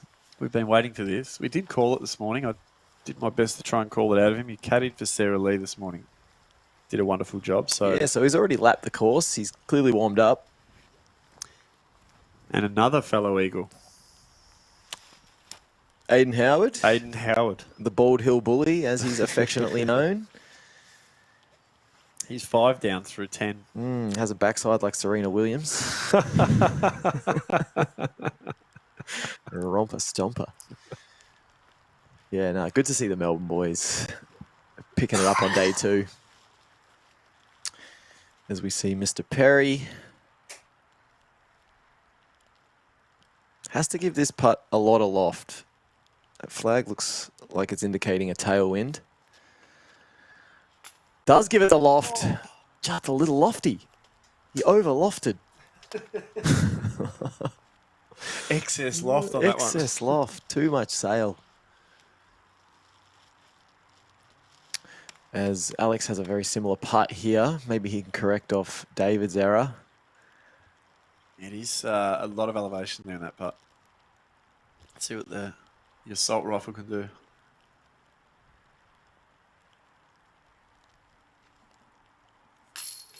Yes! Great putt. Great putts. Keeping in touch with the boys up top. Yeah, absolutely. He can play, this kid. No doubt about it. As Bainey walks up for 5 from 5. There's not much more that needs to be said at this point. It's his game is speaking for itself. And continues with the urine extraction. It's just getting out of control now. We are seeing something special at the moment, Matty. Man, we are. As Austin finishes with the par. I don't believe in jinxes, so I'm going to say it. It's almost reminiscent of the James Conrad 17 down, you know? There was just a build. There was a sense of construction throughout the whole round that it was building to something special. Yep, That's what we're seeing right now. enough. That's what we're seeing right now. I'm just being objective about it. Yep, you called it, remember? As Dave pars out. Is Bainey a superstitious man? I doubt it. Will he lament me if he watches this back and he's a logical man. he Bainey. triples the next? He's a logical man. So, no, I don't think he's a superstitious man. Good. Not that superstition's not logical. Well, is it not, isn't it? Depends who you ask. Opposite of logical, I'd say. Don't want to get into that conversation Would be today. superstitious. Let's cut to the next commercial and we'll be back with the next hole after that.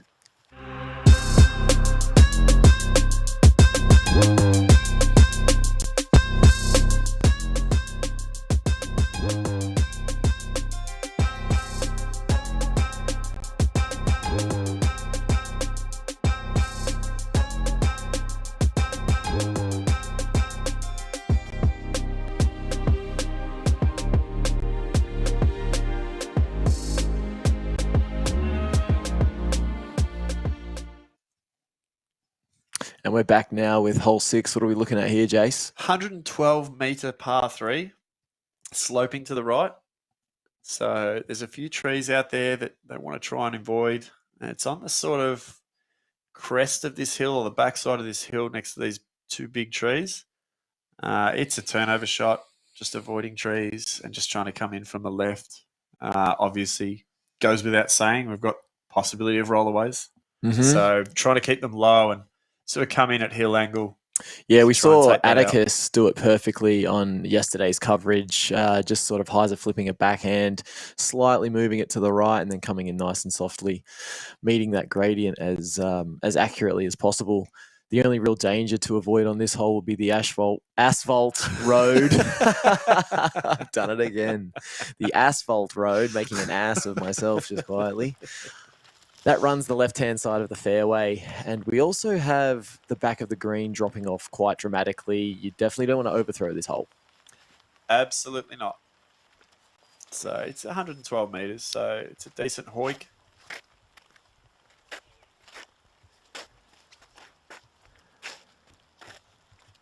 There's Alex. Doesn't have the box. He's just doing a bit of Yeah, I was maintenance. going to say, how does he have the box? Bainey's had 5 birdies in a row. And had a 4-stroke lead going into the round. Cheeky little bugger.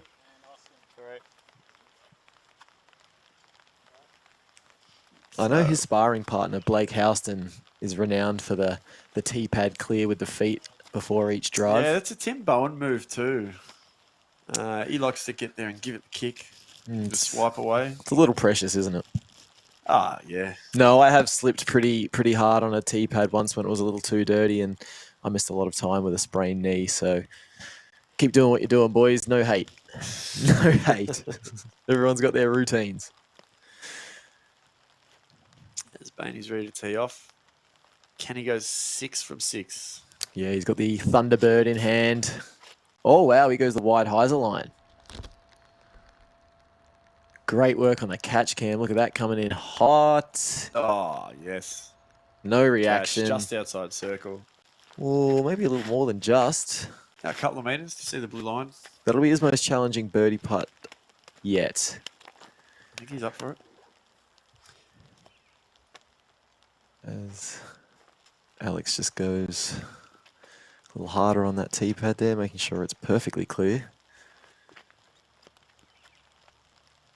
See if he can do it as well as he did yesterday. Buttery form. It's smooth, isn't it? Similar line to Luke. Coming in a bit early. Oh. Not much wrong with that. Do you think he'll run it? Absolutely. Absolutely. Yeah. Yeah, the young guns do like to pull no punches.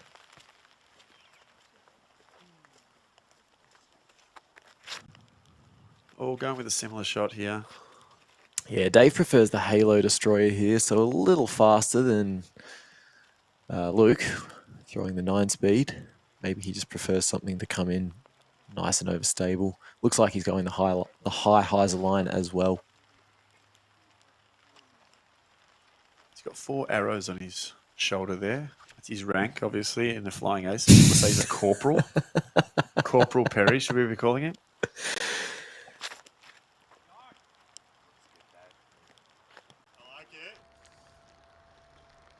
Yeah, Luke commenting on that shot in the background. Stop! Stop! Oh, what a no, shot! no dishonourable discharge there. Well, it's not exactly halfway between the trees, but it's close. Oh, That's bullseye. a great shot from the Rear Admiral. And Aussie D taking the same line. Maybe throwing one of his Love that shot of the disc coming in. his DDs, but checking up real early, catching the look at the tree. He's entered a very similar lull to that of yesterday. This stretch of the course wasn't too kind It to had him. his measure yesterday. He still managed to stay clean for the majority of it, but it did have his measure yesterday, and it wasn't until the sort of later part of the course. Yeah, he only parred this one yesterday, which it's looking like he'll do here again. Bainey did get the birdie on this one yesterday, and David Perry didn't, but will easily get it today.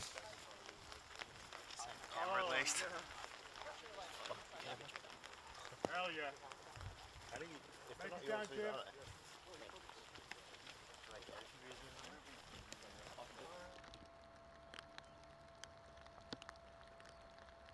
Disc Golf Warehouse, Matty. You ever buy discs or anything from Disc Golf Warehouse? The first bag I ever bought was from Disc Golf Warehouse. I'd just gotten back into the country. I was only really aware of 2 of the online stores at the time, and I was sitting in my hotel quarantine, and yeah, the service was great. The shipping was that for COVID? almost instantaneous. Oh. Yeah, they were able to get another infection. whatever it was. I'm fully clean now. Yeah, so we're lucky enough to have them sponsor this hole. The disc doctor took care of me. Consultation. Free consultation with the disc doctor. Speaking of the disc Bainey, doctor, he's all smiles. Yeah, disc there's the doctor player himself. Luke Bain and his caddy, who I'm unfamiliar with. Maybe someone in the socials could identify that man. Looks familiar.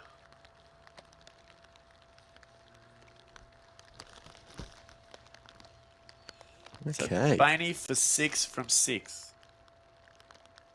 And blow the roof off this place. We want to see it.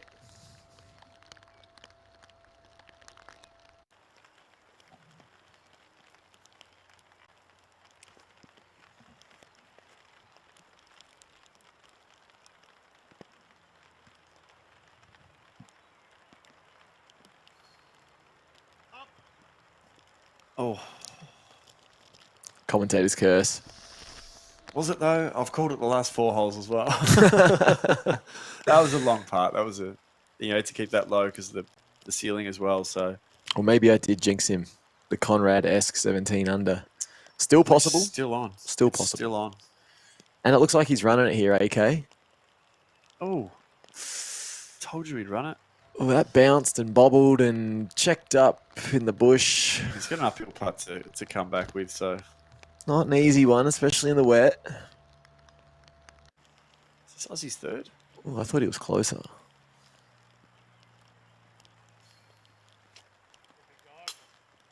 Oh. Nice clean release. It was. He's doing it tough at the minute, Aussie. This thing's not quite going his way, which is similar to what we saw yesterday. Always has the ability to rein it back in, though, does Aussie? Keeps it together. I mean, I would have ripped that tree out of the ground if that was me. We don't encourage any Obviously not. any sort of abuse toward our Metaphorically. toward our plant life here, our majestic flora. As Alex to come back for par. Out of said flora. He's well amongst it. This has a bit of Paul Macbeth about it. Oh. The putt doesn't, though. But it was still a decent bid coming from 2 knees. We spoke about the difficulty of Aussie, big Putting. shoulder drop coming here. putting from your knees yesterday. Oh. And bad goes a little worse for Austin. I think that'll be a double. Just happy to get this hole over with, I think.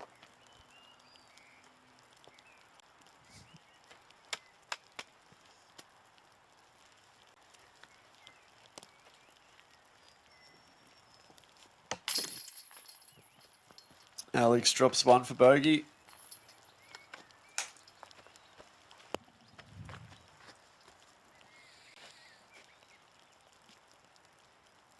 Yeah, that'll bring Alex back to 2 down for the round. He was in standalone second there, but he'll be sharing 3rd place with David after that bogey. Actually, David will take standalone second after he puts this birdie in.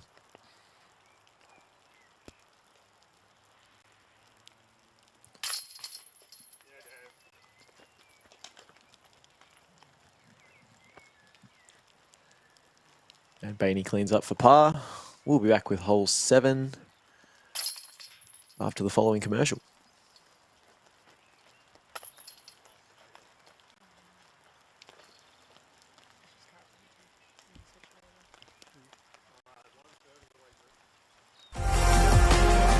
Disconnection is about supporting Australian players, seasoned and up and coming. I have a fantastic team of players that help contribute to an amazing support network. Outside of our online and physical store, you'll also see us supporting events such as the Perth Open. Disconnection, connecting you with discs.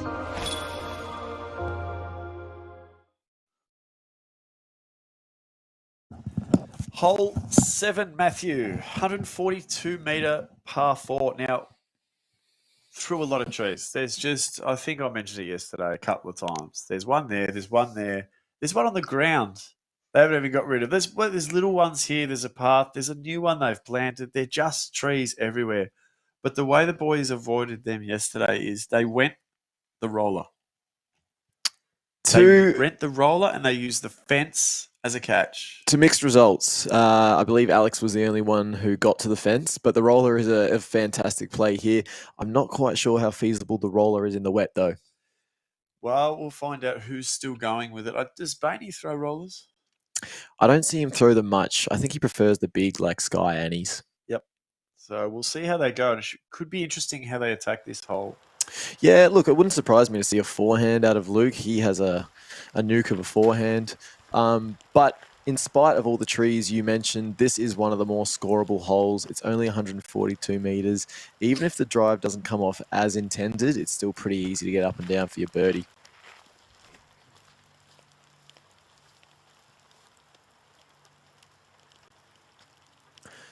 And David has claimed the box. You can see the drain. See trickles of rain coming in again. Just going to do this all day, I think.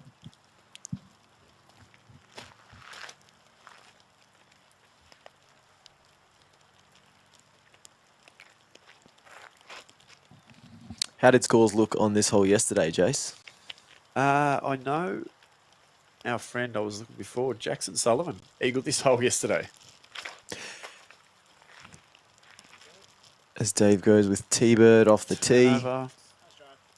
Yeah, that's fine as long as you don't catch any early trees.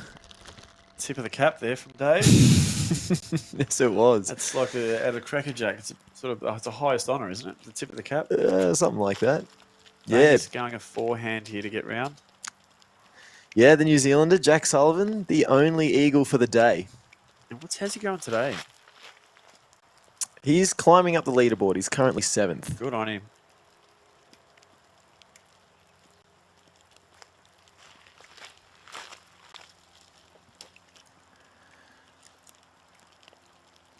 Bainey using his full 30 here. And a little more. Not that anyone's counting. He likes the destroyer with the forehand here.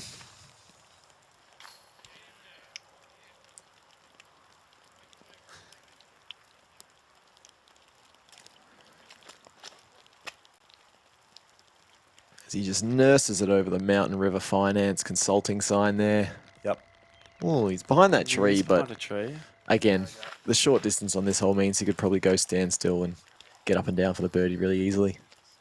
Let's see what Alex is going to do, because his roller worked yesterday. He's got eagle ambitions. He needs it after bogeying the last. What's he lining up here? It is, isn't it? Yes, here it is. Oh, jeez. Get over. He's got...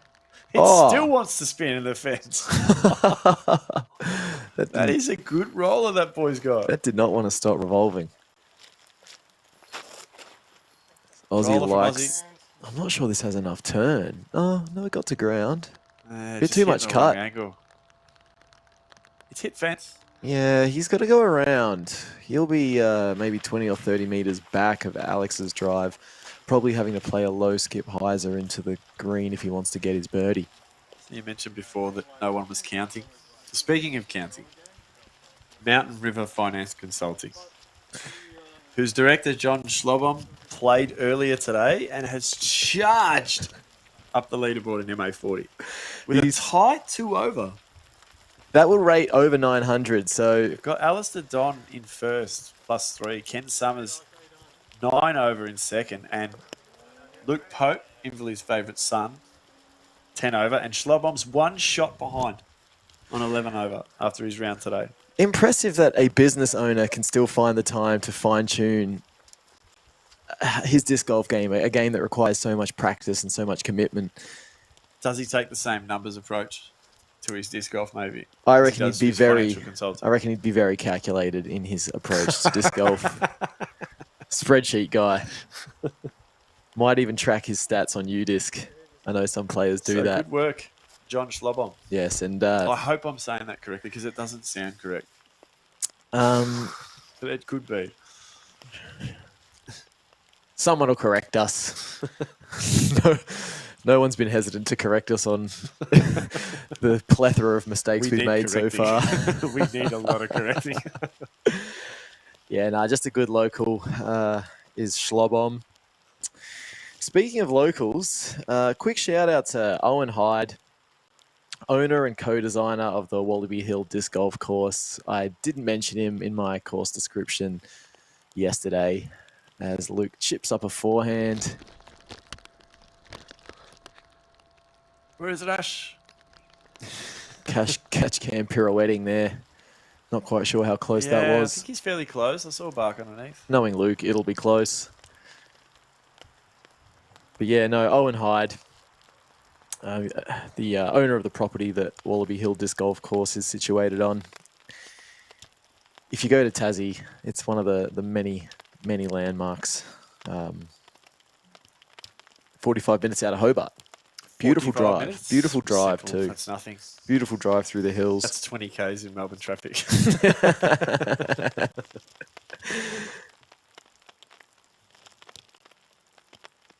Yeah, they had the Tassie Open at Wallaby Hill earlier in the year, and I believe Atticus Ariston took it out. We'll have to get out there, Matty. You and I would have a lot of fun out there.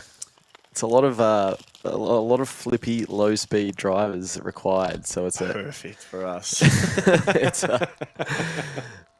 it's a course that doesn't demand a lot of distance, but by golly, it's technical. I think it's the most technical course I've ever played. They say Pine Rivers in WA might rival it. I've never played there myself, but yeah, they're the two most wooded courses in Australia.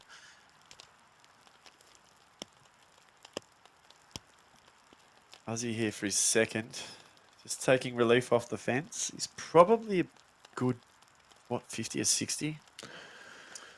Maybe more. As he flexes a forehand.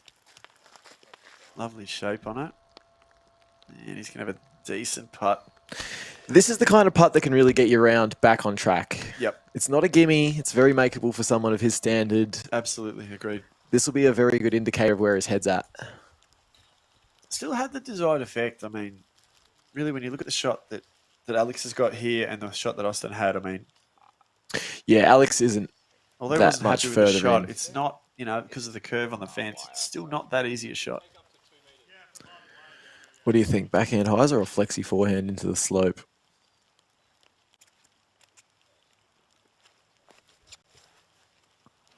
Looks like he has an overstable mid in hand. Clearly kind of Yeah, I wet. would say just around the trees, backhand maybe. Not too familiar And with... what do I know? Yeah, about as much as I do when it comes to Alex's bag. We should... Flex it around the fence. He's going to keep it low, I think. Yeah, he's going the forehand I need a flex. ground play up there. He's going at it. Perfection. Shots. Easiest birdie on the course for that young he man. made that look really easy, didn't he? Mm-hmm.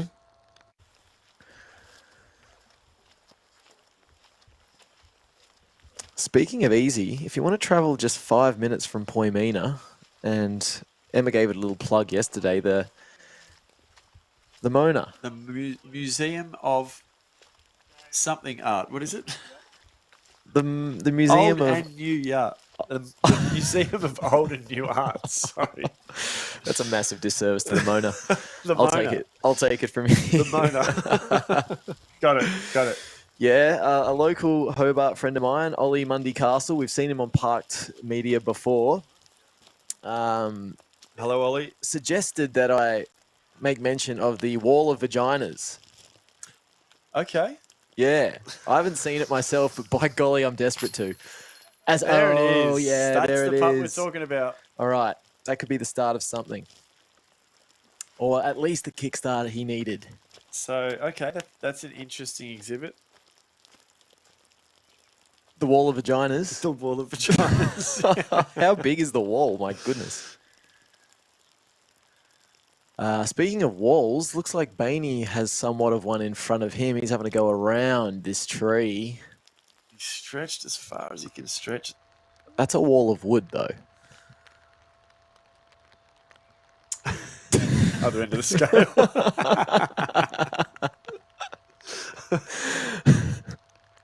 Great. Oh, That yeah. makes Cheeky little putt. Back on the birdie train. That 17 down is still alive and gets around the wall of wood. Knows his rules, Bainey, and uses them to the best of his ability. Knows exactly what he can take, what he can do. He could recite the whole PDGA manual, I've been told. Oh, in French. If that moustache is anything to go by. Dave looking to avoid the beer frame here. Yeah, buddy. Yes. First star frame of the round. Is it finished yet? Well, Alex isn't missing that, is he? It is the first star frame. Yes.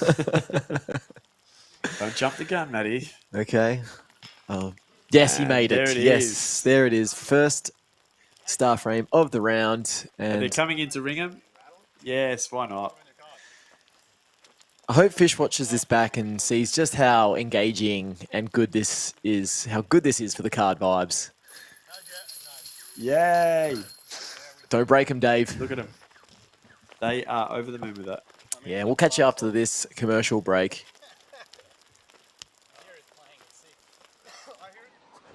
Hey, my name's Reece Valios and I'm the founder of Disconnection. So I've been playing disc golf for about 10 years and the sport's done so much for me, and Disconnection is a way of me trying to grow the sport here in Australia. Our primary focus is keeping disc golf sales local, and this was the original reason for me creating Disconnection. Our goal is to grow and stock as many discs as possible so that players can buy them locally. Disconnection, connecting you with discs.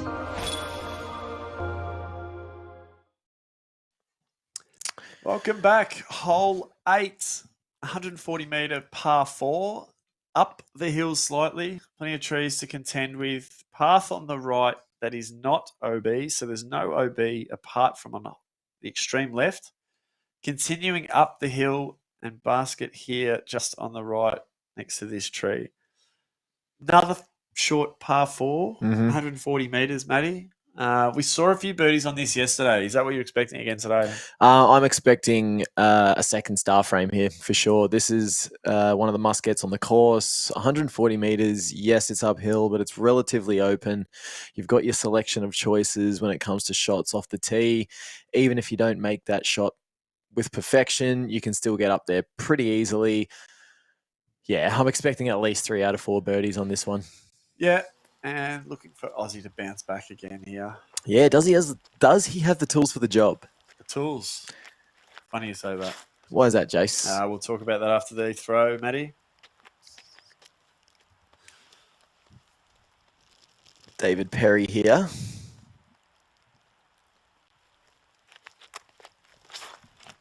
Star Destroyer in hand. Gives it a big old Get pull. around. Oh, that's big. Yep, that's not OB or hazard either. That is big. So he might even have a jump putt from there. I'm calling easy birdie.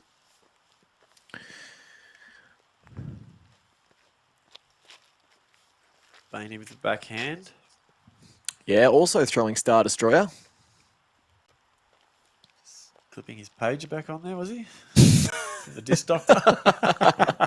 There might be a medical emergency back at the OR.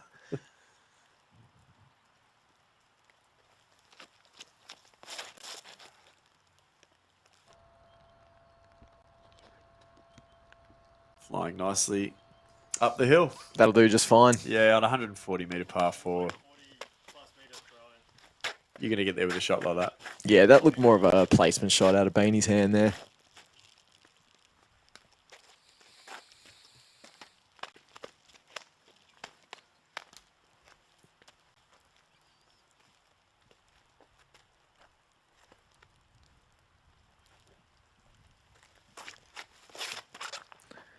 Yes, Alex. He went the going roller roller yesterday too, didn't he? again. Hasn't quite got this one right. Didn't get it flipping. No. He rolled further than everyone yesterday. He can still get birdie from there, but it's going to take a decent shot. I wouldn't call it easy. Aussie doesn't waste any time. He put a lot of hyzer on that. Did. Yeah, it stayed pretty hyzered. Probably a little more left than he was anticipating. But again, with that power, he's pretty far up the hill, and he'll have what I'd say a stock backhand hyzer into the green. Well, he's got the tools to get it birdie from there easily, hasn't he, Matty? He's got a variety of tools, well-priced tools. And if you don't have a variety of tools, Matty, would you go to Clennet? I wouldn't even consider. They are mighty helpful. I wouldn't consider another outlet for my hardware. Clenet's mighty helpful, mighty 10. That's just where you go. Everyone knows. Everyone in the Glenorchy area knows that's where you go.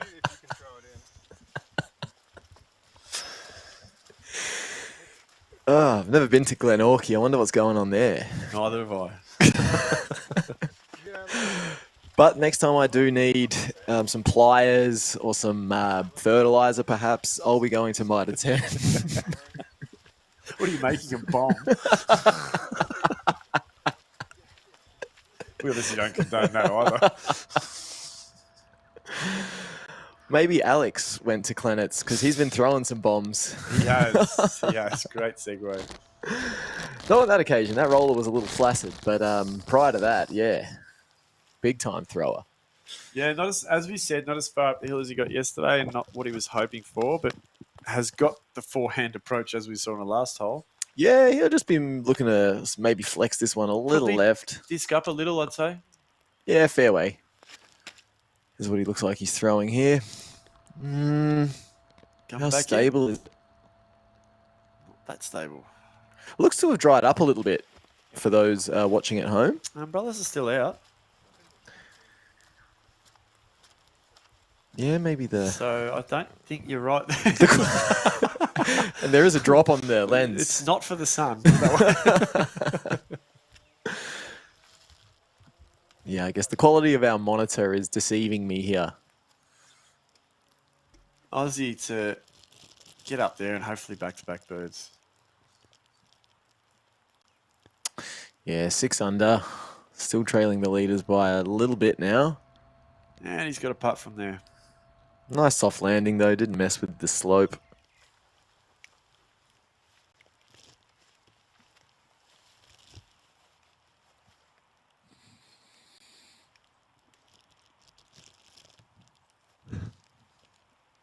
Power stance from Luke.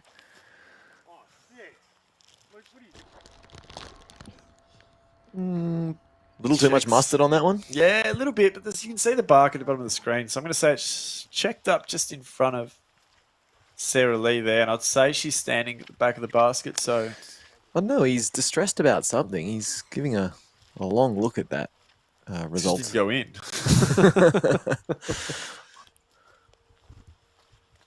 Yeah, I don't think he'd be too unhappy with that.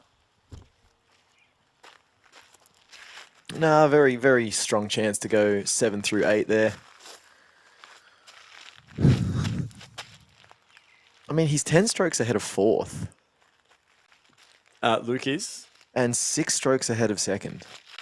I didn't realise the gap had been widened that much. Oh, lovely up from Dave. That'd be an easy bird for him. Parks his approach.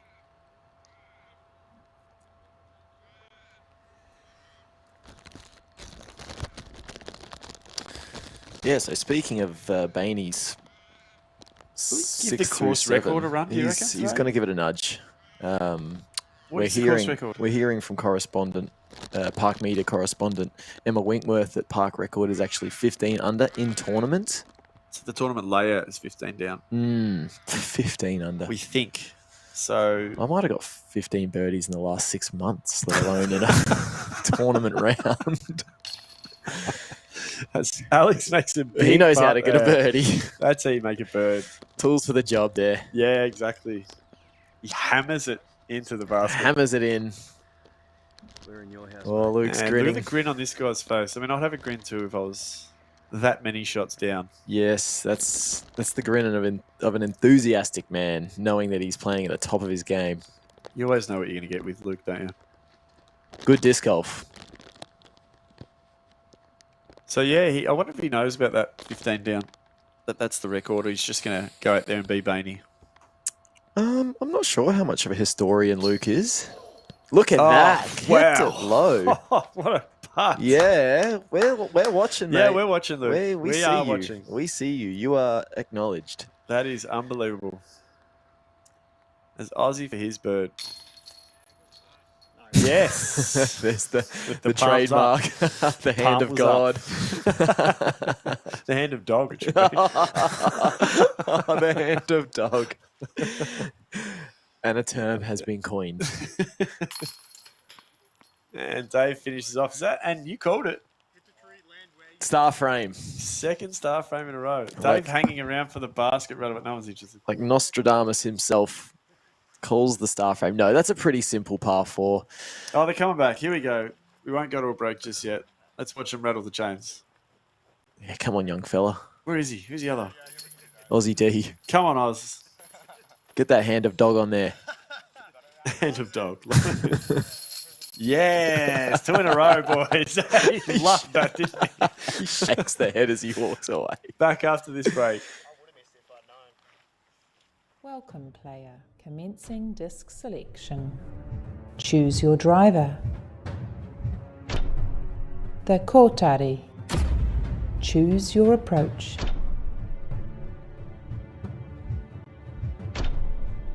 The Kia. Choose your putter. The Tui. Selection complete. Straight back into it, hole 9. What are we looking at, Matty? Hole 9 is a par 3 playing a long way downhill, 119 meters. What we're going to see out of the players' hands here are mostly mid-ranges or maybe some flippier fairways. I'm not sure how they went yesterday, but I'm going to have a quick look for you if you want to take over the reins for a second there, Jace. No, that's all right.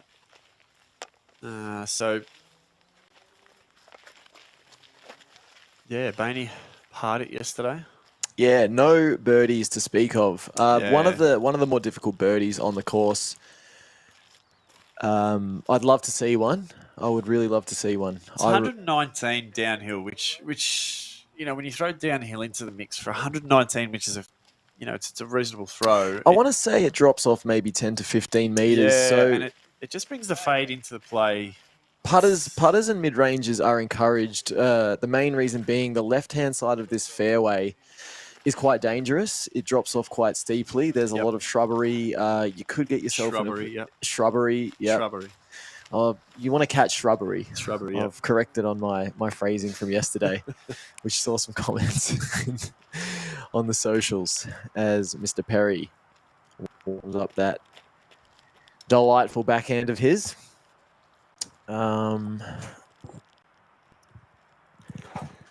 Has the box here.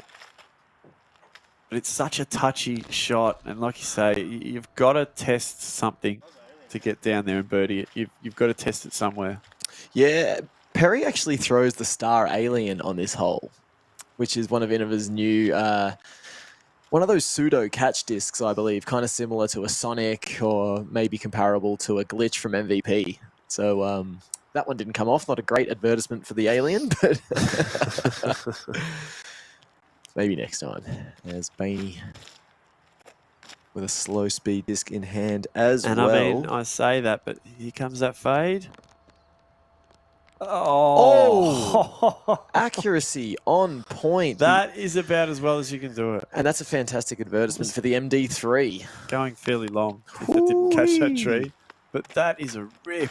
Beautiful viewing. I hope our tens and tens of viewers were tuned in for that one. That's why we... That's why we watch disc golf shots like that. And because we're single. Alex Canaston looking to keep his birdie streak going with a high one and a turn out of that. And a turny one. Where's that going to end up? behind that I mean, look, missing right side is the safer miss. grouping of shrubbery over there. What is the collective term for shrubbery? Or is that it, a shrubbery of shrubs? This Aussie goes with the same turnover. He doesn't seem happy. He's asking for it to go left. And that's why. I know it's a crash of rhinos. Or a murder of crows. Yeah, there's some cool collective nouns. You call it a group of disc golfers. Keep it clean. Yeah. I'm going to let that one go, I think. A squadron of flying aces. An armada of stealth bombers. Hole 9. One of our favourite sponsors. Couldn't say more about this sponsor. Circle 5. We saw a little bit of Circle 5 shirt modelling going on at the start. Yeah, that was a bit excessive in my opinion. Round 1, but what can you tell us about Circle 5? Circle 5 are a Tasmanian company. They're an online store. I wonder if they've got any direct affiliation with Fourth Circle, running with that sort of number and circle theme. Fortunately, Matt, we have viewers out there that love to tell us this information. Yeah, stuff guys, that we don't know. So, if there's any direct affiliation between Circle 5, Tasmanian online store, and Fourth Circle, Australian disc manufacturer, please let us know. I've always wanted to know, but I've never got off my ass to Google it. I have picked up a little bit of a sort of collaboration with one of our other sponsors, who I haven't mentioned yet because I don't know how to say their name, but Mylan,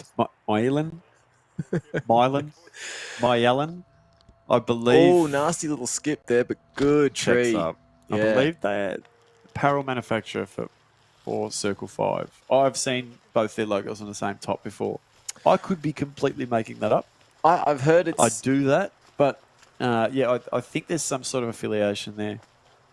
I've heard their fabric to touch is heavenly. That's the adjective described to me for Mylan threads. Right. Very light on the skin, breathable, UV resistant, but feels like you're wearing nothing at all. Perfect for a round of disc golf. Mylan threads. Yeah, and apparel. I'll have some more information on that by the time we get round. For sure. So Circle 5, yeah, doing great things and very popular in Tasmania. I believe the store is run by Ollie Mundy Castle. Right. Friend of the show. And one of the key players in Tasmanian disc golf. He was chatting to me earlier today. We got on a little online call there, and his passion for disc golf is unwavering. And he did want me to mention that there are 2 new courses being installed around Hobart. That brings the count to 4 courses. Tell us about them. In Hobart. Tell us about them. You got to start small. There's a little 6-hole course popping up in Moona, which is only 10 minutes from Poimina. So you can stroll around Poimina. Go to the Mona and then go to Moona. What a day. What an itinerary as Luke throws a flex forehand approach. That was Alex. That was... Was it? Oh, that was. I think he's parked. We get a... Oh, no, that was... That we were was both Alex. wrong. It was Austin, wasn't it? It was Alex. Was it?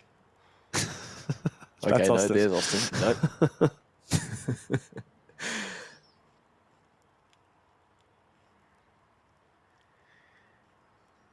Is he running this? No way. Oh! He was. Yes, he was. Can't believe you even answered the question. You asked Full the question. send. Full send there from the Oz dog. Sad to see that one miss. I hope he doesn't have too much coming back. Is that Luke's disc parked? No. I think no. that was Alex's. Yeah, no. Luke threw an orange MD3. Yeah, sorry. So Ollie did want me to mention the installation of a new course in Moona, which is only 10 minutes from Poimina. As we see Oz Dogs comebacker catching chains, not dropping.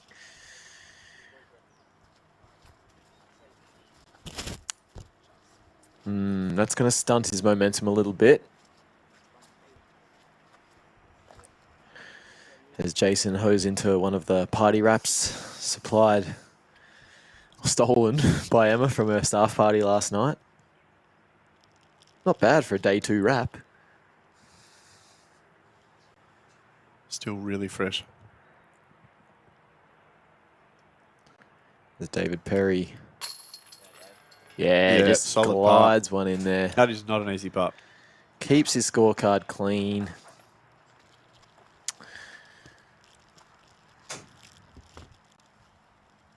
That's Bainey's there. That's his original. That's his drive, isn't it? Yep, this is to keep the neg 17 dream alive. Straddle out.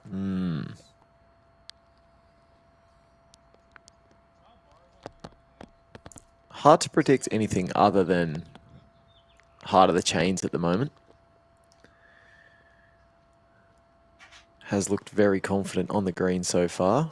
Taking his time with this one though, just making sure the biomechanics are in working order. Something's got his attention there. He's just checking his foot position. Looks good from here. You did mention he was a... Oh, he'll push it. He's a keen rulesman. That's a thing. As he refocuses. Let's go. 8 through 9. This is officially something special. I mean, it already was, but it's just got more special. Not so special was that hole from Austin. Alex cleans up his par. And that will lead us into the next hole after this commercial break.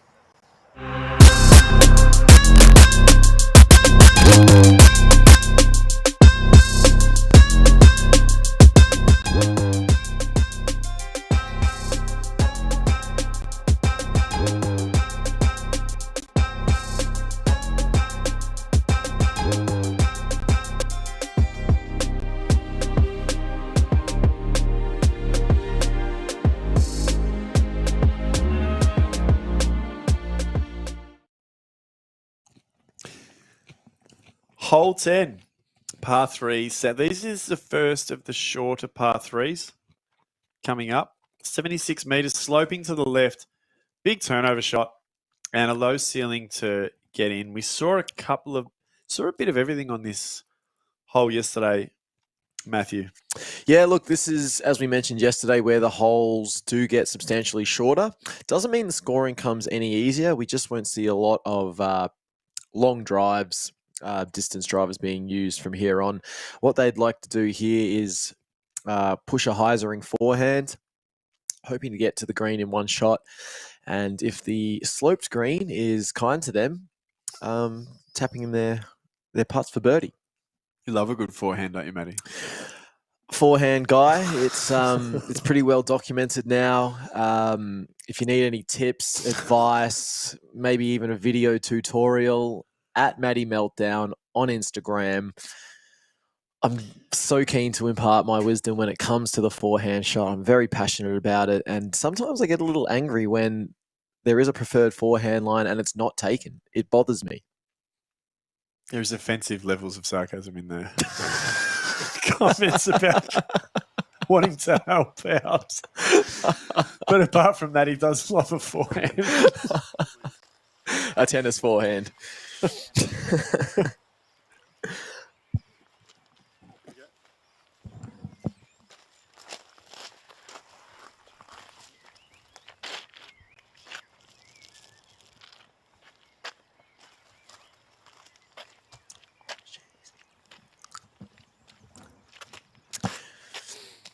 As Luke does look like he's lining up one of those pushing highs of forehands we alluded to. Comes in with a Farina. A Matty Farina special. Goes Good, is it? Halo Firebird there, Jace. Oh, don't. Stop. Don't you do. Oh, no I just wanted to get way. closer. It just wanted to get closer. That is unbelievable. Course This love. man is just on a tear. This is... No, I'm not going to say anything. Let's just let the man do what he's doing. I'm not going to put anything out into the universe We're all seeing it. We're all stunned. This is awesome. Dave, to see what he can do other than just watch in awe.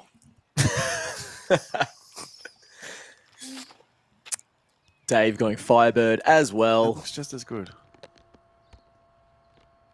Oh. But it's not, sadly. Yeah. Into the shrubbery. Yeah, pretty popular catchment area, that particular section of shrubbery. We need Kyle here to tell us what genus of plant that is. Jade Brady's usually the go-to on your trees. Highs a flip from Canaston, pretty overstable, so it does get back up Settle. the hill. Oh, this one's going to come back to the basket too. Catch cam need to do some work here. Oh, it's off. Yeah, I hold it's pretty Not renowned too for bad. He deserved better than that, Alex. it. He did. It was a well-placed shot. And Austin we wastes. haven't even caught Aussie's shots. That's how quick he's throwing it. He gives a nod of what looked like disapproval, I guess. Yeah. Not quite a hand of dog, but More like hair of the dog. You might need after this one. Sobering round for Aussie. But we did so you see... mentioned Wallaby disc golf course, Wallaby Hill, sorry, disc golf course, and you played there. And you forgot to give a shout out to Owen Hyde yesterday. He showed you around, I understand, and I didn't get to meet Austin. It was co-designer and course curator John that showed me around, along with MPO player Ollie Mundy Castle. So, yeah, I'll shout out those two boys again, taking great care of me. Yeah, like I said, the drive out to Wallaby Hill through the rolling hills of Tasmania, the properties green and brown, as you would expect from a forest. from a colourblind dude, that's a big call. I think we've spoken enough about Wallaby Hill Disc Golf Course, but what we haven't spoken enough about, as Austin approaches with aplomb there, is the other new course. Still got Far Lap on the mind. The new course coming to Hobart. It's a 9-hole course. Will be eventually 18. It's in a pine forest. It's at a place called 7 Mile Beach, and it's situated just near the airport. So Lovely. imagine flying into Hobart. I'm hopping off the imagining it, plane. and I'm about to book my trip. Yeah, Matty. hop off the plane, catch a quick little Uber over to 7 Mile Beach, have a quick 9, maybe head to the tavern that Granada. sponsors this event, the Granada Tavern. Good memory, better than mine. Things happening in Hobart Disc Golf. I can't wait to get back once those two it's courses good. are in. It's good. Yeah, Probably bears mentioning there's a course up in Launceston too. right. So there's plenty to do then, is it? Get to That's what you're getting Tassie. at. Dave, for a birdie, just to stay in touch. Would you call it in touch? I mean, he's still in striking distance. There's lots of disc golf to go over the weekend as he chains out high right. He tried to bob it in.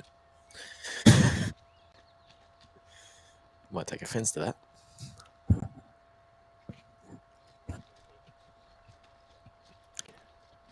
Alex rolled just down the hill, unfortunately. Landed probably within about 7 or 8 meters of the pin. Yep. And just, classic point meter roll away. Not too consequential, but didn't deserve it.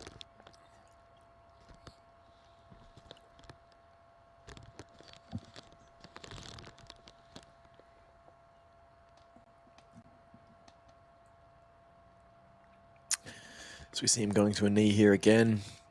I wonder how much the players do practice these type of putts leading up to an good event held point. at a course like this. Good point. It's not something you do if you don't want to. I've never gone to a knee unless I was in round playing. Leaves that a little short, myself included. I don't even like doing it in a round. You prefer the power squat. No, I just got very bad knees. So. It takes me about my full 30 seconds to get down there. There's a lot of creaking and cracking.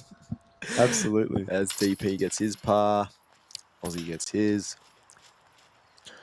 Alex gets his, And a ridiculous bird for Boney. 90% birdie rate. This is some sort of round. And I'm glad I'm here to commentate it, mate. Oh boy, am I excited right now.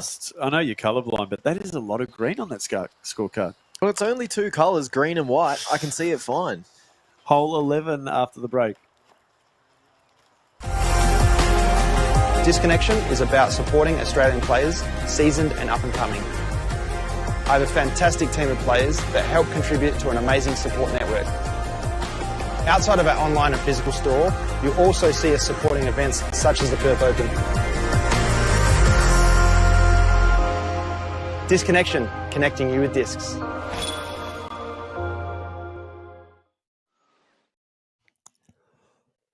Hole 11, par 3, and the first of our island holes. Yeah, and at our favourite meterage, 69. It's a pretty short one. Again, they're going to be looking at pushing a forehand, making sure they get onto that island.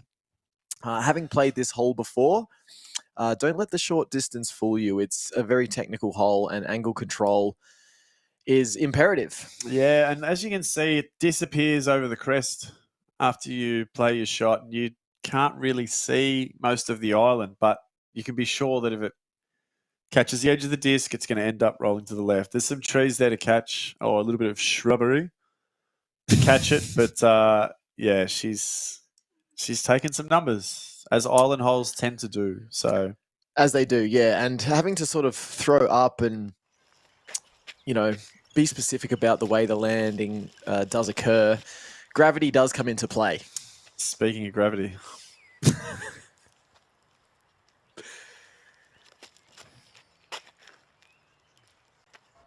The forehand, as we predicted, out of Bainey there. Yeah, Bainey's will sit still. I could have told you that before he threw it. It's on such a slope, this course. You can just, I mean, have a look at that hill. Just trying to walk it. The Derby Gravity Shack sign started straight. And over the weekend, it's just drooped down the hill. Yes. David going AVR X3 here. The backhand, he must be flexing this one. Yes. Relatively. Oh, that's what you don't want. Catch some trees. Shrubbery. He's on the island, though. I'm predicting an obstructed putt, though. That's our flagman got for us.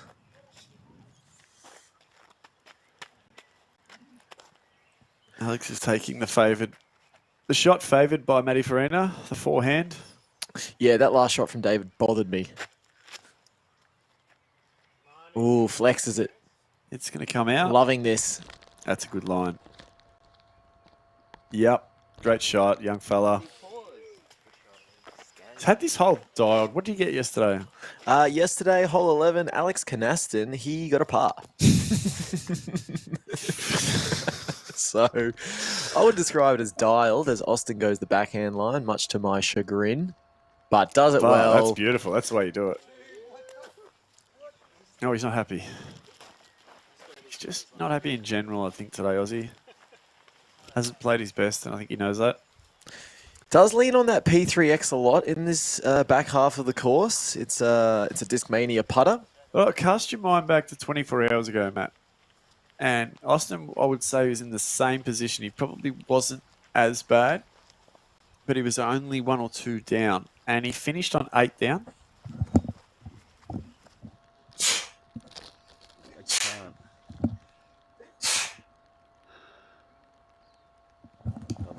Sorry, Matty just took 5. Apparently he's allergic to wraps.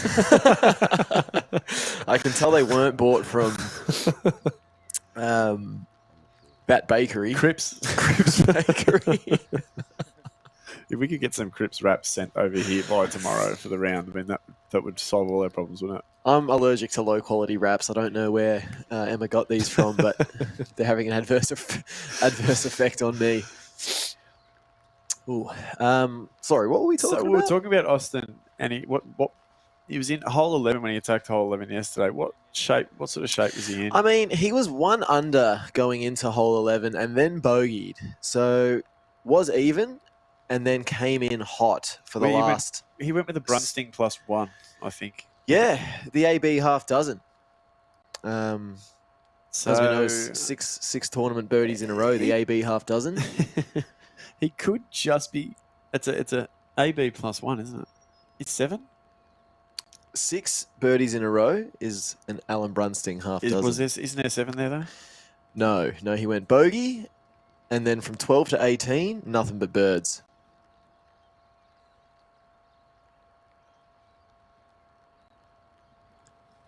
Count again. 7 birdies. Does he teach maths? I do not. As David airballs one. Air balls, as you like to call it, Matty. I like to call it an air bud.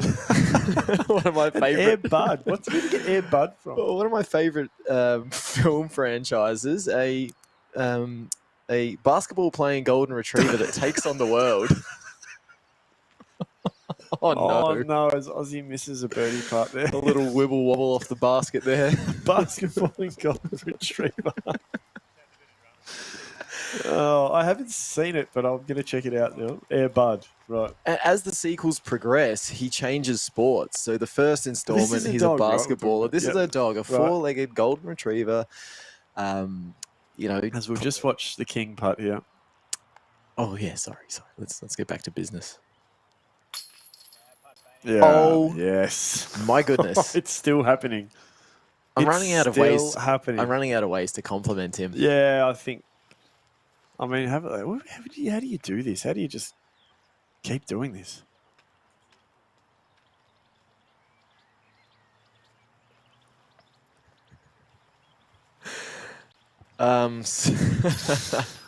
Getting some word from the socials that comment in from president of the ADG. Actually, Luke Turnbull's just giving me advice. From now on, we'll call 7 and Matty Faz half dozen.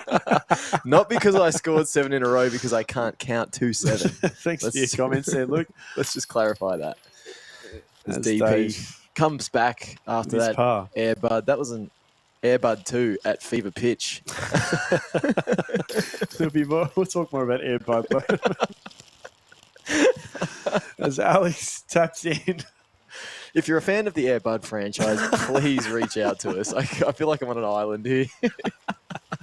Don't worry, Matty. We want to hear a lot more about it, but not until the other side of this break. Yes.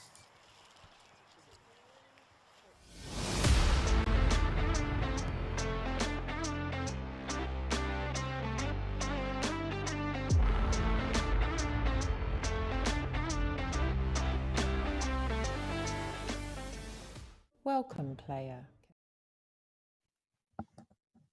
Hole 12, Matty, what have we got? We have a par 3, 66 meters. The slope of this green, again, playing is the challenging aspect of it. You want to throw another forehand, so players really having to dial in that pushing high as a forehand. I think the backhand is a little too risky. The gradient on this hole is a little steeper than the previous. If you turn something over and it caught the wrong edge, you could really be punished on this one. Yep. Yeah, absolutely. Same people playing it. Players have been playing it fairly safe for the weekend so far. Yeah, look, Luke and David got pars on it yesterday. There's no safe way to play the hole. So much of it comes down to how the disc lands and how it reacts when it lands. I don't like to call Frisbee golf a game of luck, but when it comes to a hole like this, it's definitely a factor. Yep.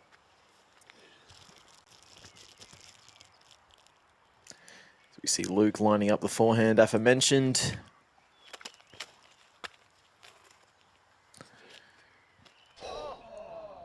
Oh, he hit the cage. No way, man. What are we seeing? What is going on?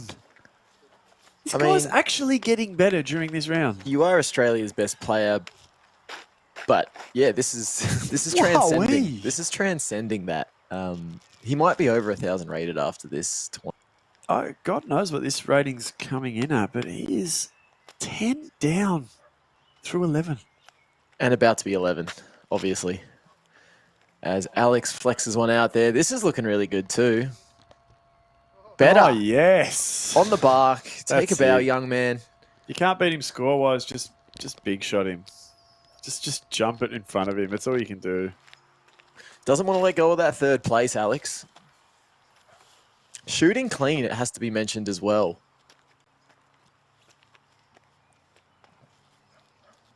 Currently tied for second. Wowee. The website Dave, just updated. Dave, to get a wriggle on here. Oh, the Backhand non-preferred line. backhand with the putter. Oh, he's going to end up on the other side. Oh, it slipped down the road. That's why you throw the Yeah. forehand. Look, I have to agree, Matty. You're a visionary. I don't want to sound like I'm on my pedestal here, but geez, Aloo. Aussie D knows what's up.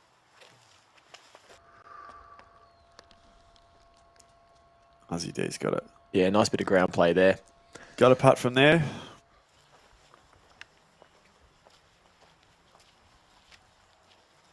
Yeah, look, Austin's dropped to tied 10th. So big mover too. The guy that's on the move, he's overtaken Dylan Feldman now. Our man Fish, the scaly one. He's living up to the expectation. That expectation bias is being confirmed. 4th place outright, 7 down. Second hottest round only to our boy Bainey right here. Yeah, we thought we'd see him. And look, he's still got that scoreable last 4 holes to come. So could be a hot one from him too. Yeah, I'm predicting we'll be seeing him on the lead card again and subsequent coverage tomorrow, which will be exciting. Viewers will love that. Another guy we should check on is our man, Red Foo. Addison Coleman. Addison Coleman. He's finished his round and he's coming at 1 under. So we're pretty happy with that. Always good to get under. Long-time Addison Coleman / Red Foo fans, we're happy to see him come in at 1 under and just better himself from yesterday. 4 over yesterday, so a bit untidy. So good to see. He's in 27th place, but cleaned it right up and in more difficult conditions. Addison Coleman, aka Red Foo, the boys tip our hats to you. Hats off. Dave, that difficult uphill after he's only play to go backhand off the tee. Interesting. Yeah, and he paid for it. Looks like he has. Let's see if he can cash anyway. He's due one of these.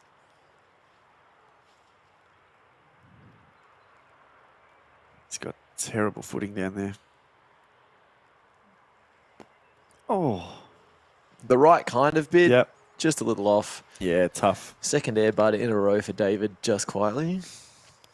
Yep. Another air bud. A sequel to the original one, sequel might to say. air bud. As Ozzy makes his birdie. This could be the start. Hole 12's when he started yesterday. You are correct. That was the first of his Matt Farina half dozen. Shout out to Luke Turnbull. As Bainey makes yet another birdie. 11 out of 12. I don't have the Alex, quick math to do the percentages there, but and Dave Perry, although not a big drinker, looks like he's scored himself a beer frame here, has he? oh, unfortunately.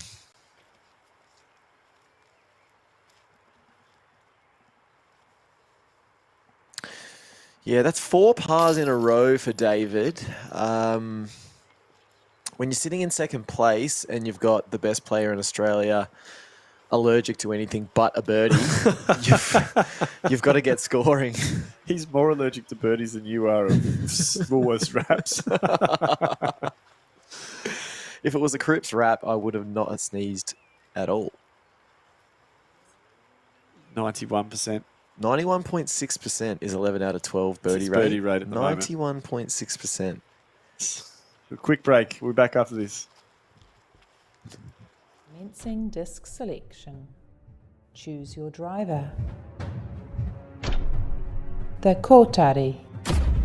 Choose your approach.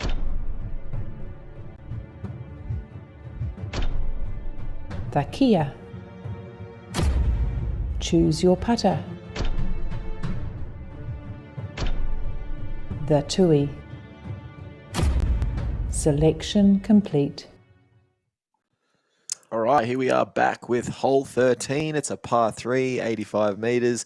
Jace, break this one down for us. It is a vicious right to left downhill slope to get out left to right. He's the left angles to right, guy. it's been a I'm the long numbers day. guy. Left to right slope. Just trying to avoid the hill and come into it on the left. I'm assuming a backhand is the Yeah, play. you just want to get something... match that hill angle and limit the damage. It's pretty easy for players to get up there, though. You're expecting them to be about... A lot of them played high up yesterday.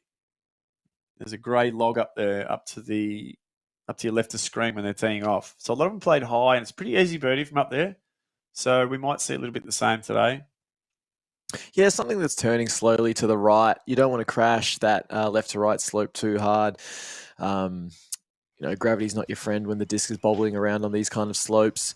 So we're going to see Luke throw his MD3 here. He'll look to release pretty flat, keep it going straight. You are throwing slightly uphill. Distance won't be a problem, but something they have to think about. But they'll be throwing slow speed discs for sure.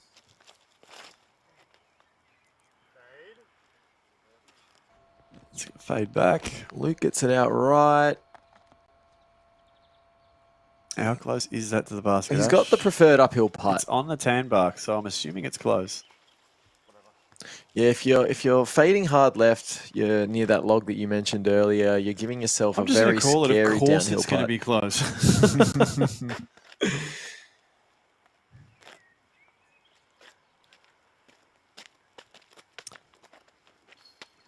Alex next.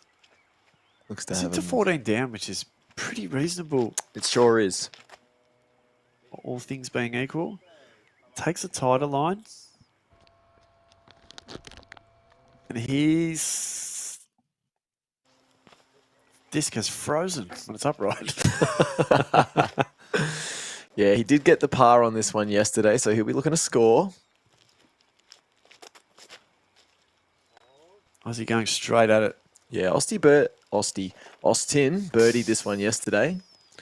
He gave the double hand of dog there. Hand of dogs. He just left it. He's left that short. Yeah, okay. Dave will be looking to slide one up. The shot that's similar. Yeah, he in birdied. smoothness to a bit of myelin fabric, I reckon. A very, very good comparison. David did birdie this one yesterday. I don't think he's going to be doing that today. Oh, he's taken early left. Yeah, not exactly nailing that one. Just off a little bit at the moment, DP. But this man here right in front of us, I mean, let's just... is there anything we can say that's going to give anyone the idea? If you've just tuned in, Luke Bain is 10 down through 11 holes. That is 11 down through 12 holes, He's actually. 11 down through 12 holes. We can't even keep up. So many birdies, we don't even know how many he's got. We're losing count. So, yeah, you're seeing something special, guys. And if you think about turning it off or going somewhere else, just keep watching because this could be an all-time record. I mean, the scores are coming in hotter today. We're seeing a lot more 6s, 7s, you know. Why do you think that is, Matty? And he's 5 ahead of that. It's crazy. Why do I think they're shooting better today? It's ineffable. It's more difficult conditions. It makes no sense. I guess the wind is down today. That might be the one major difference. But look, it's second day too. They've all had a round. They've got a tournament round in on the course. So they're sorting it out still in the first round. But it sort of makes you wonder when you look at that 11 down through 12 holes, doesn't it? First thing I see when I look at that is, what did he do to get a par? He hit the metal, didn't he? Someone went to Mitre 10 and built a brick wall around the basket.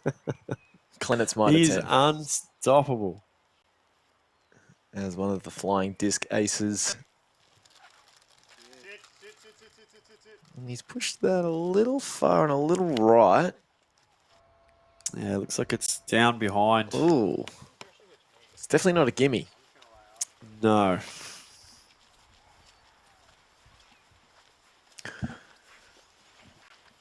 Ash doing a fantastic job there, catching the... Yeah, feeling for those boys out there. They've been just out in shocking weather all day. They'd be soaked to the bone. Yeah, no umbrellas. They're lugging those cameras around. They're doing an absolutely outstanding job. Yeah. So if you're listening, boys, I'm pretty sure you are. We appreciate you. We really do. None of this would be possible without From our dry, warm studio in Melbourne. I wouldn't say dry. I'm pretty clammy. It's very humid in Melbourne today. As Austin just pitches up and he's going to take the par. He didn't even take the bag off. He's doggy bag. Disinterested at the moment. That's the point. He'll get his focus back. Is that Luke over there? I believe so. That's Luke, the orange one, I believe. The orange disc, yeah. Yep. Yeah, so this got to I mean, he's been making them all today, so. But it's a tester. Hello, Dave. Must be considering something of an Anheuser putt here. Just appeared from behind the with his jazz hand, like it was like a da-da. Look at this, da-da. He's not the most expressive player, is he? But that was a bit of pizzazz from the kid. Just a chip up there, probably a half run. Would you call it? That's the last thing he needed, given the par stretch he was on. Yeah.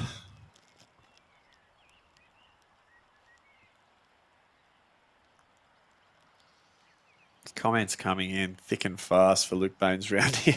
Yeah, I'm just going to shout out a Canadian viewer that's chimed in. A good friend of mine, Ian Chevalier.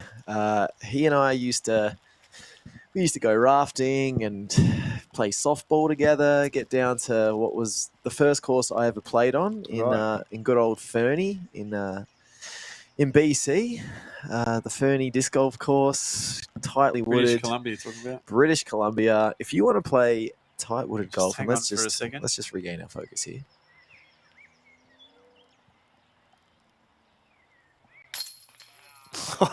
God damn it. God damn it. This is really something special, guys. This is out of this world. I'm feeling things I haven't felt before. Oh, it's doing things to me. It's definitely doing things to me at the moment. Whew. And we're here to bring it live via Park Media and Australian Disc Golf. Yeah. Mr. Canaston takes his par. Mr. Perry with the unfortunate bogey. And Austin with a par. But yes, get to Canada, play disc golf. The courses there are outstanding. We'll talk more about it maybe a little after the break.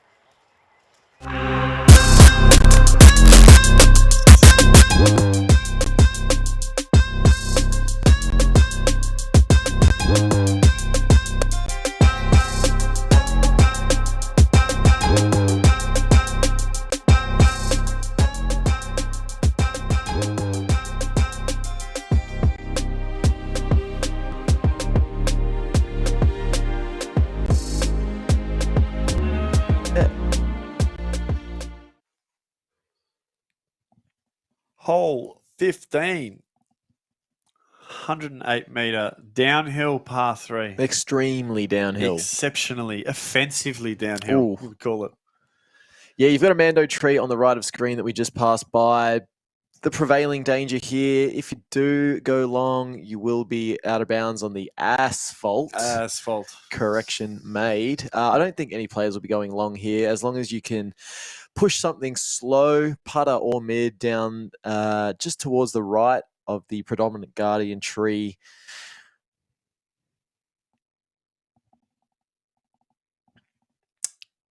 Sorry, we're just... Hole 15 anyway. We'll get to that. First, we're going to play them in numerical order today. So we're going to go with 14 first. Yeah, let's do that. Let's have a look at that.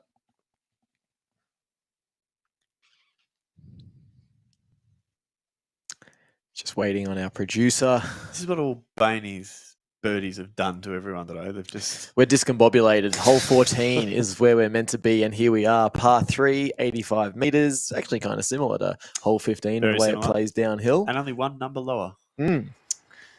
Yeah, what are the players looking to do off the tee here, Jace? Yeah, so telephone pole comes into play. I'm pretty sure yesterday we just saw them just lasering. And using those the shrubbery behind her basket to just sort of catch the discs. Somewhat unlucky enough to skid through, but that's what I think they're doing. They're hitting that shrubbery at pacery. And Luke here opting with the backhand. Yesterday I predicted all players would be going forehand, as I would. They made a fool of me. What's old Bernie Man going to do? I think that's his MD3. Where is it? Checked up a little short, but he's got the uphill. He's got the uphill putt, and he's got confidence. It's a pretty good recipe for success. Can Aston go on the forehand?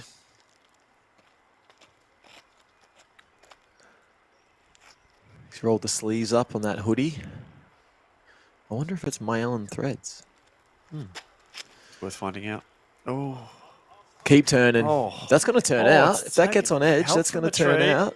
Oh, and he's big shot him. Up there next to Bainey. Social golf. Caught everything. It is muddy there. If you Yeah. see Ozzy trying to make his way onto the tee pad. Stepping with much trepidation as he rifles off Miss it. the backhand. I reckon that's really That good. looks good. Yeah, great shot, Ozzy. Here he comes. Just looks down at his footing once again. Yeah, and players remembering not to follow the natural line of the tee pad here. It was pointed out to me this morning by Emma on commentary that, Great eye from Emma. yeah, they need to go corner from corner, which looks like what Dave's doing. You want to get sucked into following the line of the tee pad. As Dave shows us excellently. Very similar line to Oh, Aussie. shots. Delicious. Yeah. Not a difficult hole for these guys. Apart from, looked like the most difficult part was getting on the tee pad, to be honest. Thanks to Kingfisher. Kingfisher operating out of Townsville. I mean, look, this sport's all about getting birdies, and Kingfisher, one of my favourite native Australian birds. It is a Kingfisher. Awesome selection for a company emblem. From the Kookaburra family, are they? I'm not too familiar with native Avian Australian variety. birds. It's definitely not like a ground-dwelling bird like the emu. Sorry, it's just that you said it was one of your favourite birds, that's all. So. I mean, I have a favourite bird because I know so few. Okay. It's a pretty easy choice. Yep. Yeah. If there's any ornithological types out there, I don't think bird watchers love disc golfers. They don't. They're the disc golfers. No, no natural enemy. I'm pretty sure. Dog walkers and bird watchers. Shout out to Anthony Madgen, who had to deal with the bird watching society when trying to get a temporary course made permanent at Royal Park. That would have been fun. Yeah, no, I don't want to throw shade to the bird watchers out there. They enjoy the Australian nature just as much as the disc golfers. And look, we're more than happy to share, guys. Just let's have a conversation about it, you know? Alex trying to just get some footing here. Yeah, the mud's caking on. Oh, my he gosh. stand there. He's going the straddle because of it too. He looks back in disbelief. Can you take casual here? You're going to offer him casual behind?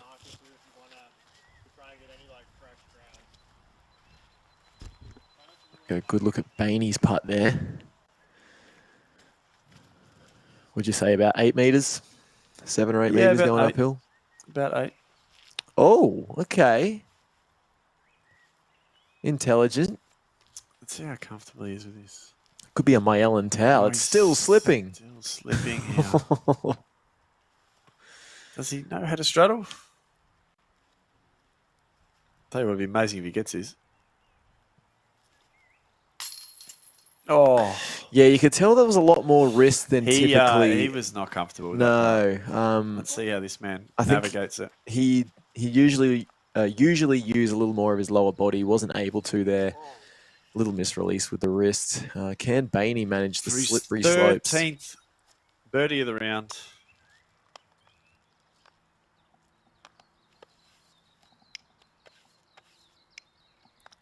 Keep us all in suspense. I'm on the edge of my seat. Oh.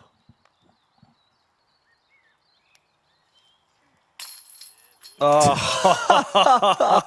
This is a disc golf clinic. I'm pretty sure he can't even believe it at this point. An absolute disc golf clinic. It is just the disc doctor clinic, maybe. the disc doctor clinic. 24 hour. As Austin taps out his bird, and that's another staff. Oh no, Alex missed his. Yes. And Dave with that sensational drive. Alex isn't the legal drinking age, so I don't think the beer frame applies Well, he's definitely not allowed to buy it. No. Shoot us a message, Alex. We'll hook you up. He said you're a responsible teacher. Hole 15 next.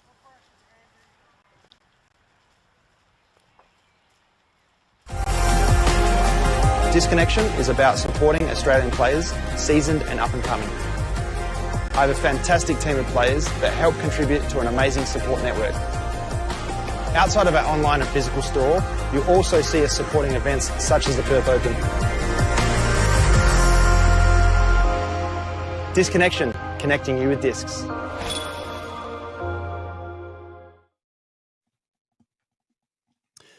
Hole 15, the slice of deja vu. Par 3, 108 metres downhill. Would you say viciously, Matt?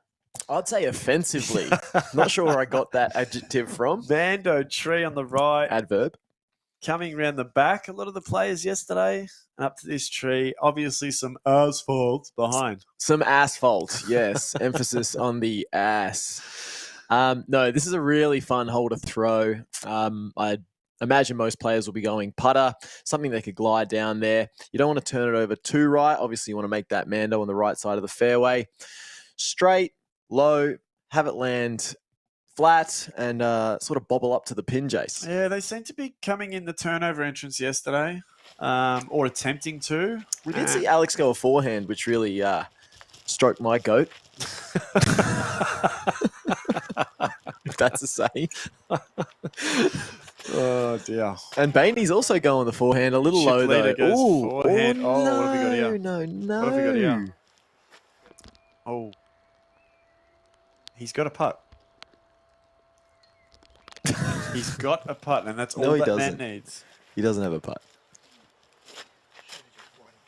Does he? This Aussie shows us how to go That's the shot. straight at it, off the tree, a little bump to the right. Yeah, it'll be circle's edge there. Beautiful shot, Austin. He's got these holes dialed. As we see David stepping up. Lance Corporal Perry on the tee. Okay, he's got his Star J here. A pretty new addition to David's bag, the in of a mid-range.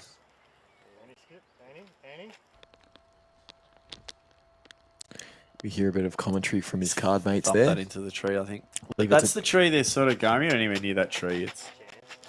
You're in good stead. Yeah, look, that's what you're aiming at, hoping to get it turned a little right of that and crashing into the upward slope there. Alex just making sure he's going to get some footing this time. Yeah, we did see the forehand from Alex yesterday. He's trying it again. Didn't bear the fruits he'd want it to with a par. Better line today? No, very similar to yesterday. A little turned Just don't over know if right. It's got enough time to fight back for the... You don't have a lot of airspace. The ceiling keeps your shot quite low. As the players are off. Shout out to the caddies. Again, we've remarked on it numerous times now. The conditions aren't overly inviting to be out there not playing and trudging around the mud and in Simon the rain. Tanner. Massive support. Simon Tanner is the man on the umbrella for Bainey. Yeah, his wrist might be getting sore. That umbrella carries a lot of volume. It's a big umbrella, if I mentioned that. Bainey's the driest man. He's the driest man in Australia. Well, his discs are. They don't touch the ground. His putter is bone dry. Mikey Hare on the bag. He's just finished up his round. How did he do, Jace? Let's just have a little look-see-loo. Check in. Fellow Melbourneian, Mikey Hare. Yeah, 4 over for the day. Not having the tournament he would want to, but young player on the up. So the gentleman that's standing there with the umbrella in his hand, I'm told by a reliable source, that's Richard Sampson. He's a legend of the disc golf scene. Just in the top of our shot there, he's a legend of the disc golf scene in Tassie and Australia on a whole. He TD'd the ADGC, the disc golf champs, when it was there 8 years ago too. So hello to you, Richard. And thanks for coming down. Apparent legend of the Tassie disc golf scene, Matty. Great to see him still involved. It's still out there. I'm sure without his contributions in the past, none of this could be happening today. Yeah, and that's probably what he's come down to see. We would just watch the king here. No way. Oh! Oh, that looked really good. I nearly brought up a rap then. Jeez, it had good shape on it. Whew, yeah, that was almost bringing us out of our chairs, wasn't it, Yes. Jace? Maybe Alex can bring the fireworks here. You can run these bids pretty safely. Yeah, it's pretty safe green. It's not too downhill.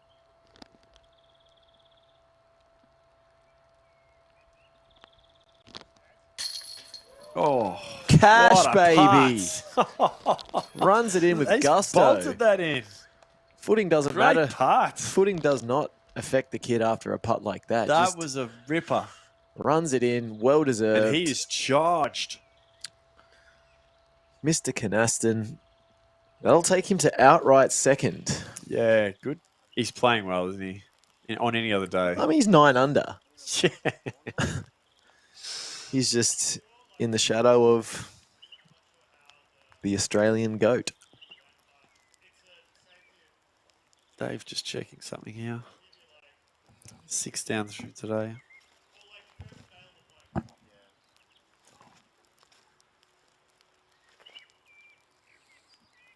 Oh, score correction. Alex is 6 under. Is that all right?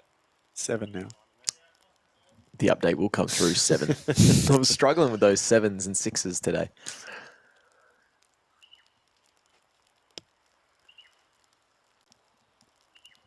Testing the integrity of those pants or those peaches.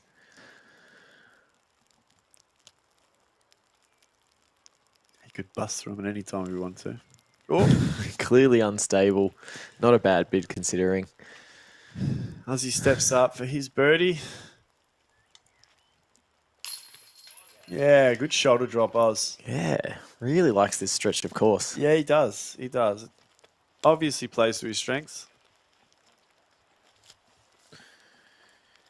Yeah, 2 in a row for Aussie. Still in the top 10. Just a quick update there. We've got Blake Houston nipping at the heels of the lead card here. He's in 5th. He's sitting at 12 under for the event. He's jumped Dylan Feldman. 1 hole to play. Sitting at 10 under. And who's into 3rd? We went a little early, I guess. Andrew Fish, currently 9 down. As Dave pars out. 9 down. 13 under for the event. Wow. He's That's arrived. A bounce back from Fish. We knew we thought we'd get it. We didn't speak about it. We did jump off him, but we thought we'd get it. We are very reactive. Back with hole 16 right after the break.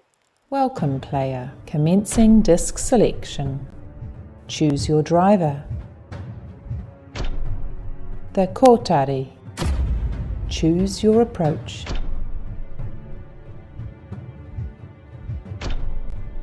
The Kia. Choose your putter. The Tui. Selection complete. Alrighty, hole 16, par 3. We're looking at a pretty open hole here. Looks like it plays downhill, but it actually sort of, you're throwing over a valley. Backhand hyzer will be opted for by each of the players. I wouldn't say it's easy to score on, but it's not the most punishing hole. So players can really go at it. I wouldn't be surprised if we see 2 out of the 4 guys park it. Yeah, yesterday we saw a lot of shots get smacked down. There was quite a bit of wind, so it was pushing the hyzers down when they got to about that ridge line there, that ditch, as we call it. Yeah, it was a pretty vicious left to right. I don't think So- they're dealing with the same thing today, and we'll get a read from Aussie D here. Oh, there's the hand of dog. The hand of dog. I mean, he still pushed pretty far. Not a lot wrong with that, really. There's a bit more glide to that shot than I first thought. It's a long putt. It's a treacherous putt, but as indicated by the hand of dog there, not pleased. We'll see what he does with it. There's the AK-47. That's a better That's line. a good-looking shot. Oh, bit skinny. No. Bit Parked. awesome. Whoa. Bit parked. And no reaction. No, he sort of... He just made I the think bark. he turned his back on it. He made the bark. He almost turned around with disdain, but kid, you're on the dance floor. Let's see what our leader can do. Throwing 3rd. That's weird. Isn't it? Similar line to Mr. Canaston. Yeah. Straight just back. nice and gentle. Nothing spectacular.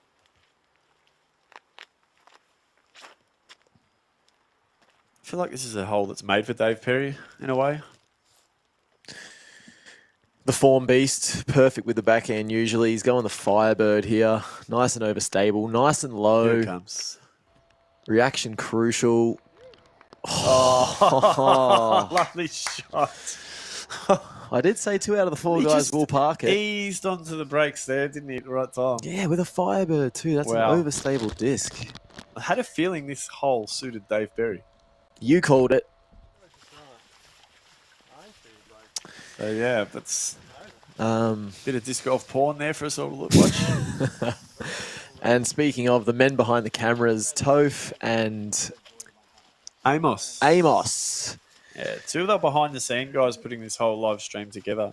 Yeah, look, they're the unsung heroes. No, they're the technical wisdom of the PRKD Media / ADG team here. They don't know a lot about disc golf, but they're providing such a good product and making mine, Jace's, Ash, Kyle's job flawlessly simple. Yep. I don't think we've had too many hiccups. Nah, hardly any.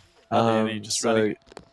credit to Amos and Toph. You'll never see these 2 blokes, but they deserve just as much credit as anybody. Absolutely. Thank you very much, guys.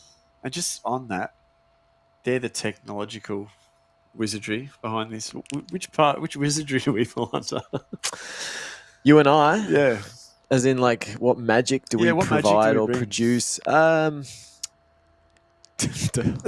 going to need a minute. We'll come back to that tomorrow. Maybe about hole 4 tomorrow. We'll touch on that.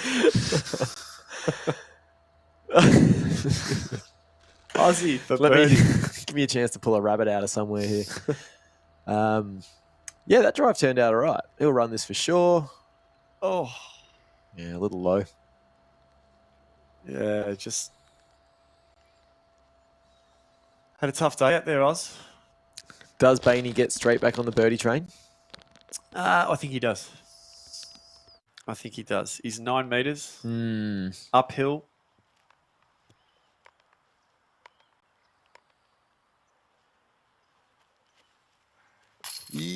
Yes! What a catch. Oh, I feel like I've seen it. Like every single putt's been exactly the same. Yeah, and that one just had enough revolutions on it stands to up grip in the the chains. chains. Yeah. You're right. There is a little bit of suspension when his disc hits the chains. It's really cool to watch. It just stands up and then hangs. His DP finishes off his excellent drive. No chains required for Perry. Good to see him back with a birdie. Absolutely. An Aussie par's out. And we've started to get a few people following this card as they near the end. So it's always good to build a bit of excitement, a bit of suspense. But we'll be back with hole 17 shortly.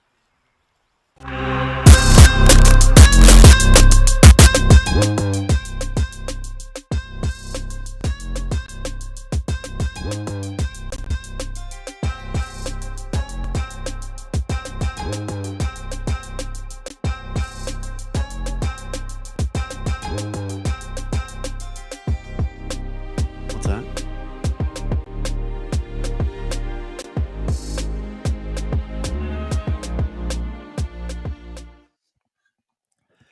And here we are, one of our favourite holes sitting behind the booth here, hole 17. It's a par 3, again, offensively downhill, 81 metres. This is an island hole, the second one on the course. Jace, aside from the neighbouring Teeing off from the kitchen window. It's my favourite Hobartians. part. Beyond the clothesline outside the kitchen window. I wish my house was this close to an elite level disc golf course. I think we saw it played best yesterday by Austin D'Alessandro. Mm-hmm. He stepped up and just really controlled backhand push. Yeah. And it just went dead straight. And there's really no need for anything more spectacular. We have seen players take overstable approaches just to make sure it pulls up and stops as it comes into the island. But, yeah, just a gentle push, 81 metres downhill. Let's see how they handle it today. Let's. If you do miss the island, you will go to a drop zone. The drop zone set up pretty precariously for the follow-up putt. We have seen players run it over the course of the tournament, but it's usually a soft bid, so avoiding the drop zone will be at the forefront of the players' minds. As we have the AK off first. Yes, he's taken off the hoodie, out of the holster.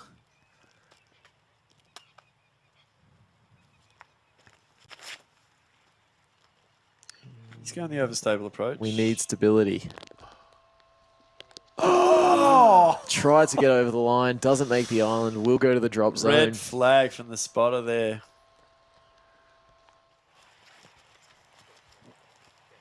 Yeah, the AK-47 not firing off there. More It's a misfire, would you call it? More of a squib than Shooting a blank squib. Oh, Bainey resetting.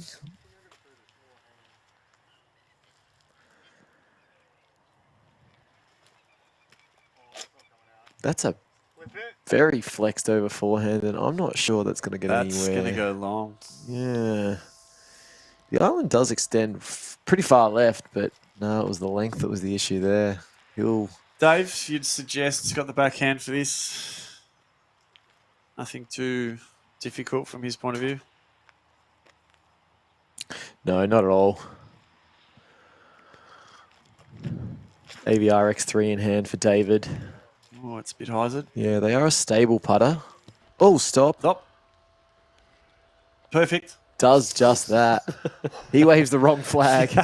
Even the colourblind kid could tell that one. Don't do that to Mr. Perry. We get our left and rights wrong, and what a difference between a dozen is, but even the flagmen get it wrong sometimes. All right, we saw Austin's perfect birdie on this one yesterday. Oh, he's pushed long. Just not the same dog, is he, today? No, he's not. He's not. Just there was a disc doctor for sick dogs. A disc veterinarian. A disc veterinarian, that's right. Yeah, sponsor of Hole 17, Disc Doctor. That is And Luke Bain. What an event for them. One of Luke's big sponsors, yep. Luke's 13 down today. Just to recap our leaderboard, we all know who's in front. Luke Bain is smashing it out in front, 26 under.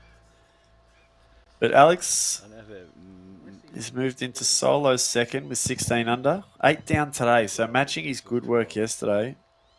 And Fish is up into equal third with Dave Perry. As Alex just... What did he do? Did he... He just laid it up there. Did he? And Bainey to have a crack, I reckon. Lofty. Was that a walk-off? He is just taking the piss at the moment. Yeah, he keeps a clean card with that awesome putt. Oh, wow. Why not? Why wouldn't you? And Austin laying up with bag and umbrella and another disc in hand, I'm pretty sure. Oh, wow. We've seen a display today. An absolute display. As David walks up to his So disc. Dave needing this to stay in outright third. Yeah, the only chance for a birdie on this one. Fish has finished his round now. He's swum to the end of the river. Wow, we got to double digits. He's into the Derwent.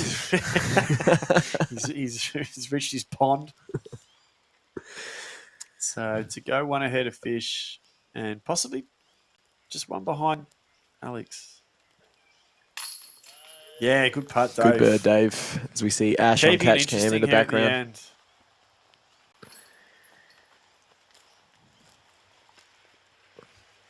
So Alex, that'll actually put them on a tie. Because Alex should go, he's just dropped a shot and Dave's made one up. So they should be both on 15 under now. Correct. So equal second for Dave Perry. 2-stroke swing between the two youngsters One hole there. to go.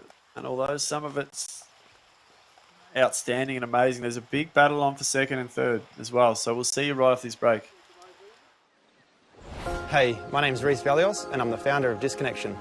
So I've been playing disc golf for about 10 years and the sport's done so much for me, and Disconnection is a way of me trying to grow the sport here in Australia. I come from a family of disc golfers. Both my father and my brothers play disc golf, and my oldest brother owns Pine Lines Disc Golf Course here in Perth. Our primary focus is keeping disc golf sales local, and this was the original reason for me creating Disconnection. I noticed more and more locals buying discs overseas, including myself, and there was just no outlet here in Australia. Our goal is to grow and stock as many discs as possible so that players can buy them locally. To do this, for the first 2 years, all profits are going back into buying the best stock. In only 7 months, we've grown from 300 discs to now over 4,000. Previously coming from an IT background, I know how important it is to have a functional and user-friendly website. So I created a platform that allows you to search and filter by brand, plastic, weight, colour, price, mould, you name it. So when stock comes in, we weigh, check and photograph every disc individually, so what disc you see on the website is what you're getting, and we post it next business day. We also send a free Zing Mini with purchases over 125 and free delivery Australia-wide, over 250. We also guarantee cheapest price for any disc in stock in Australia. Disconnection is about supporting Australian players, seasoned and up and coming. I have a fantastic team of players that help contribute to an amazing support network. Outside of our online and physical store, you'll also see us supporting events such as the Perth Open. Disconnection, connecting you with discs. And here we are, final hole of the round, hole 18, par 3. Jace, what do we need to know about hole 18? There's a canal just in front of the putting green there, which most of these guys are going to be pushing it over. You've got the signboards there. It's obviously OB in the canal. Drop zone over the canal on the putting green, but I'd say that most of these guys are going to be, not most of them, all of them will have no problem pushing their tee off. Is from a skate ramp though. I do remember from yesterday. Yeah, from memory, Alex Canaston busted off it with a McTwist. It was pretty cool. They didn't catch it on coverage after his drive. Just launched it. And speaking of launching it, we have David Perry stepping up to the aforementioned skate ramp. About to drop in. Yeah, Dave going with the Halo Firebird here. High line, hoping for that. Oh, yeah, he got over. Yeah, he's there. He's in. He'll have a circle 2 putt. Yeah, this is what we're all waiting for. 14 down he is today.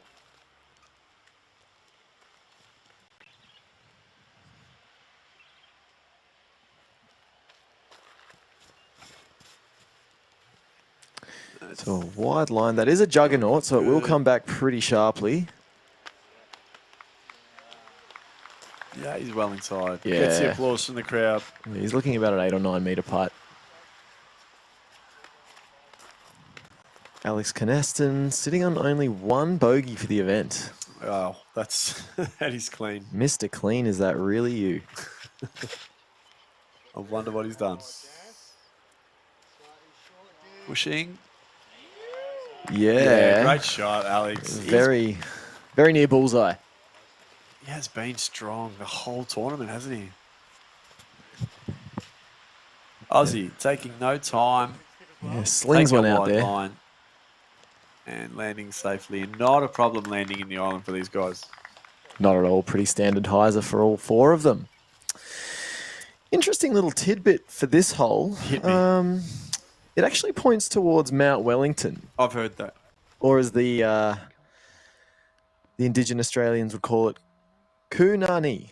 Kunani. Yes. So thanks for Ollie for wording me up with that information. And the trophies for this event are made of a substance or a material, I should say, called dolerite, which actually caps Mount Wellington. So Is that right? someone's climbed up Mount Wellington with a pickaxe, taken to the tip. Where did they get the pickaxe from? Clennett's Mitre 10. You Yep. don't even have to ask that question, Jace. They've collected some dolerite. They've collected some dolerite from the top of Mount Wellington, which, just by the way, make sure you check the weather forecast if you're going to climb Mount Wellington. I climbed it earlier in the year. I climbed it earlier in the year, and the cloud cover deemed the view I don't have a word for it. No good? No good. I don't want to. I don't want to do Low a visibility? I don't want to do a disservice to Tourism Hobart, but I got to the top and I couldn't see 5 meters in front of my face. So just make sure you wide out. That's good. yeah, just make sure when you go up there, you've got a clear day so you can fully appreciate the views that Mount Wellington does have to offer. So Mount Wellington. And check out some although Hole dolerite. 18's at the base of Mount Wellington, but we've also got dolerite in the trophies. Yeah, so Mount Wellington or Kunani playing a big part in this disc golf tournament. What a cool touch. I'm really enjoying the. So you don't get that sort of information everywhere, do you?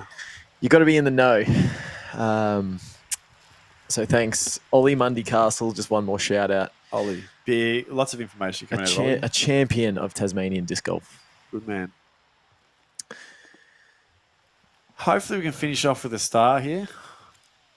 It'll take some pretty good parts. This is Circle's Edge for DP, aka Peaches.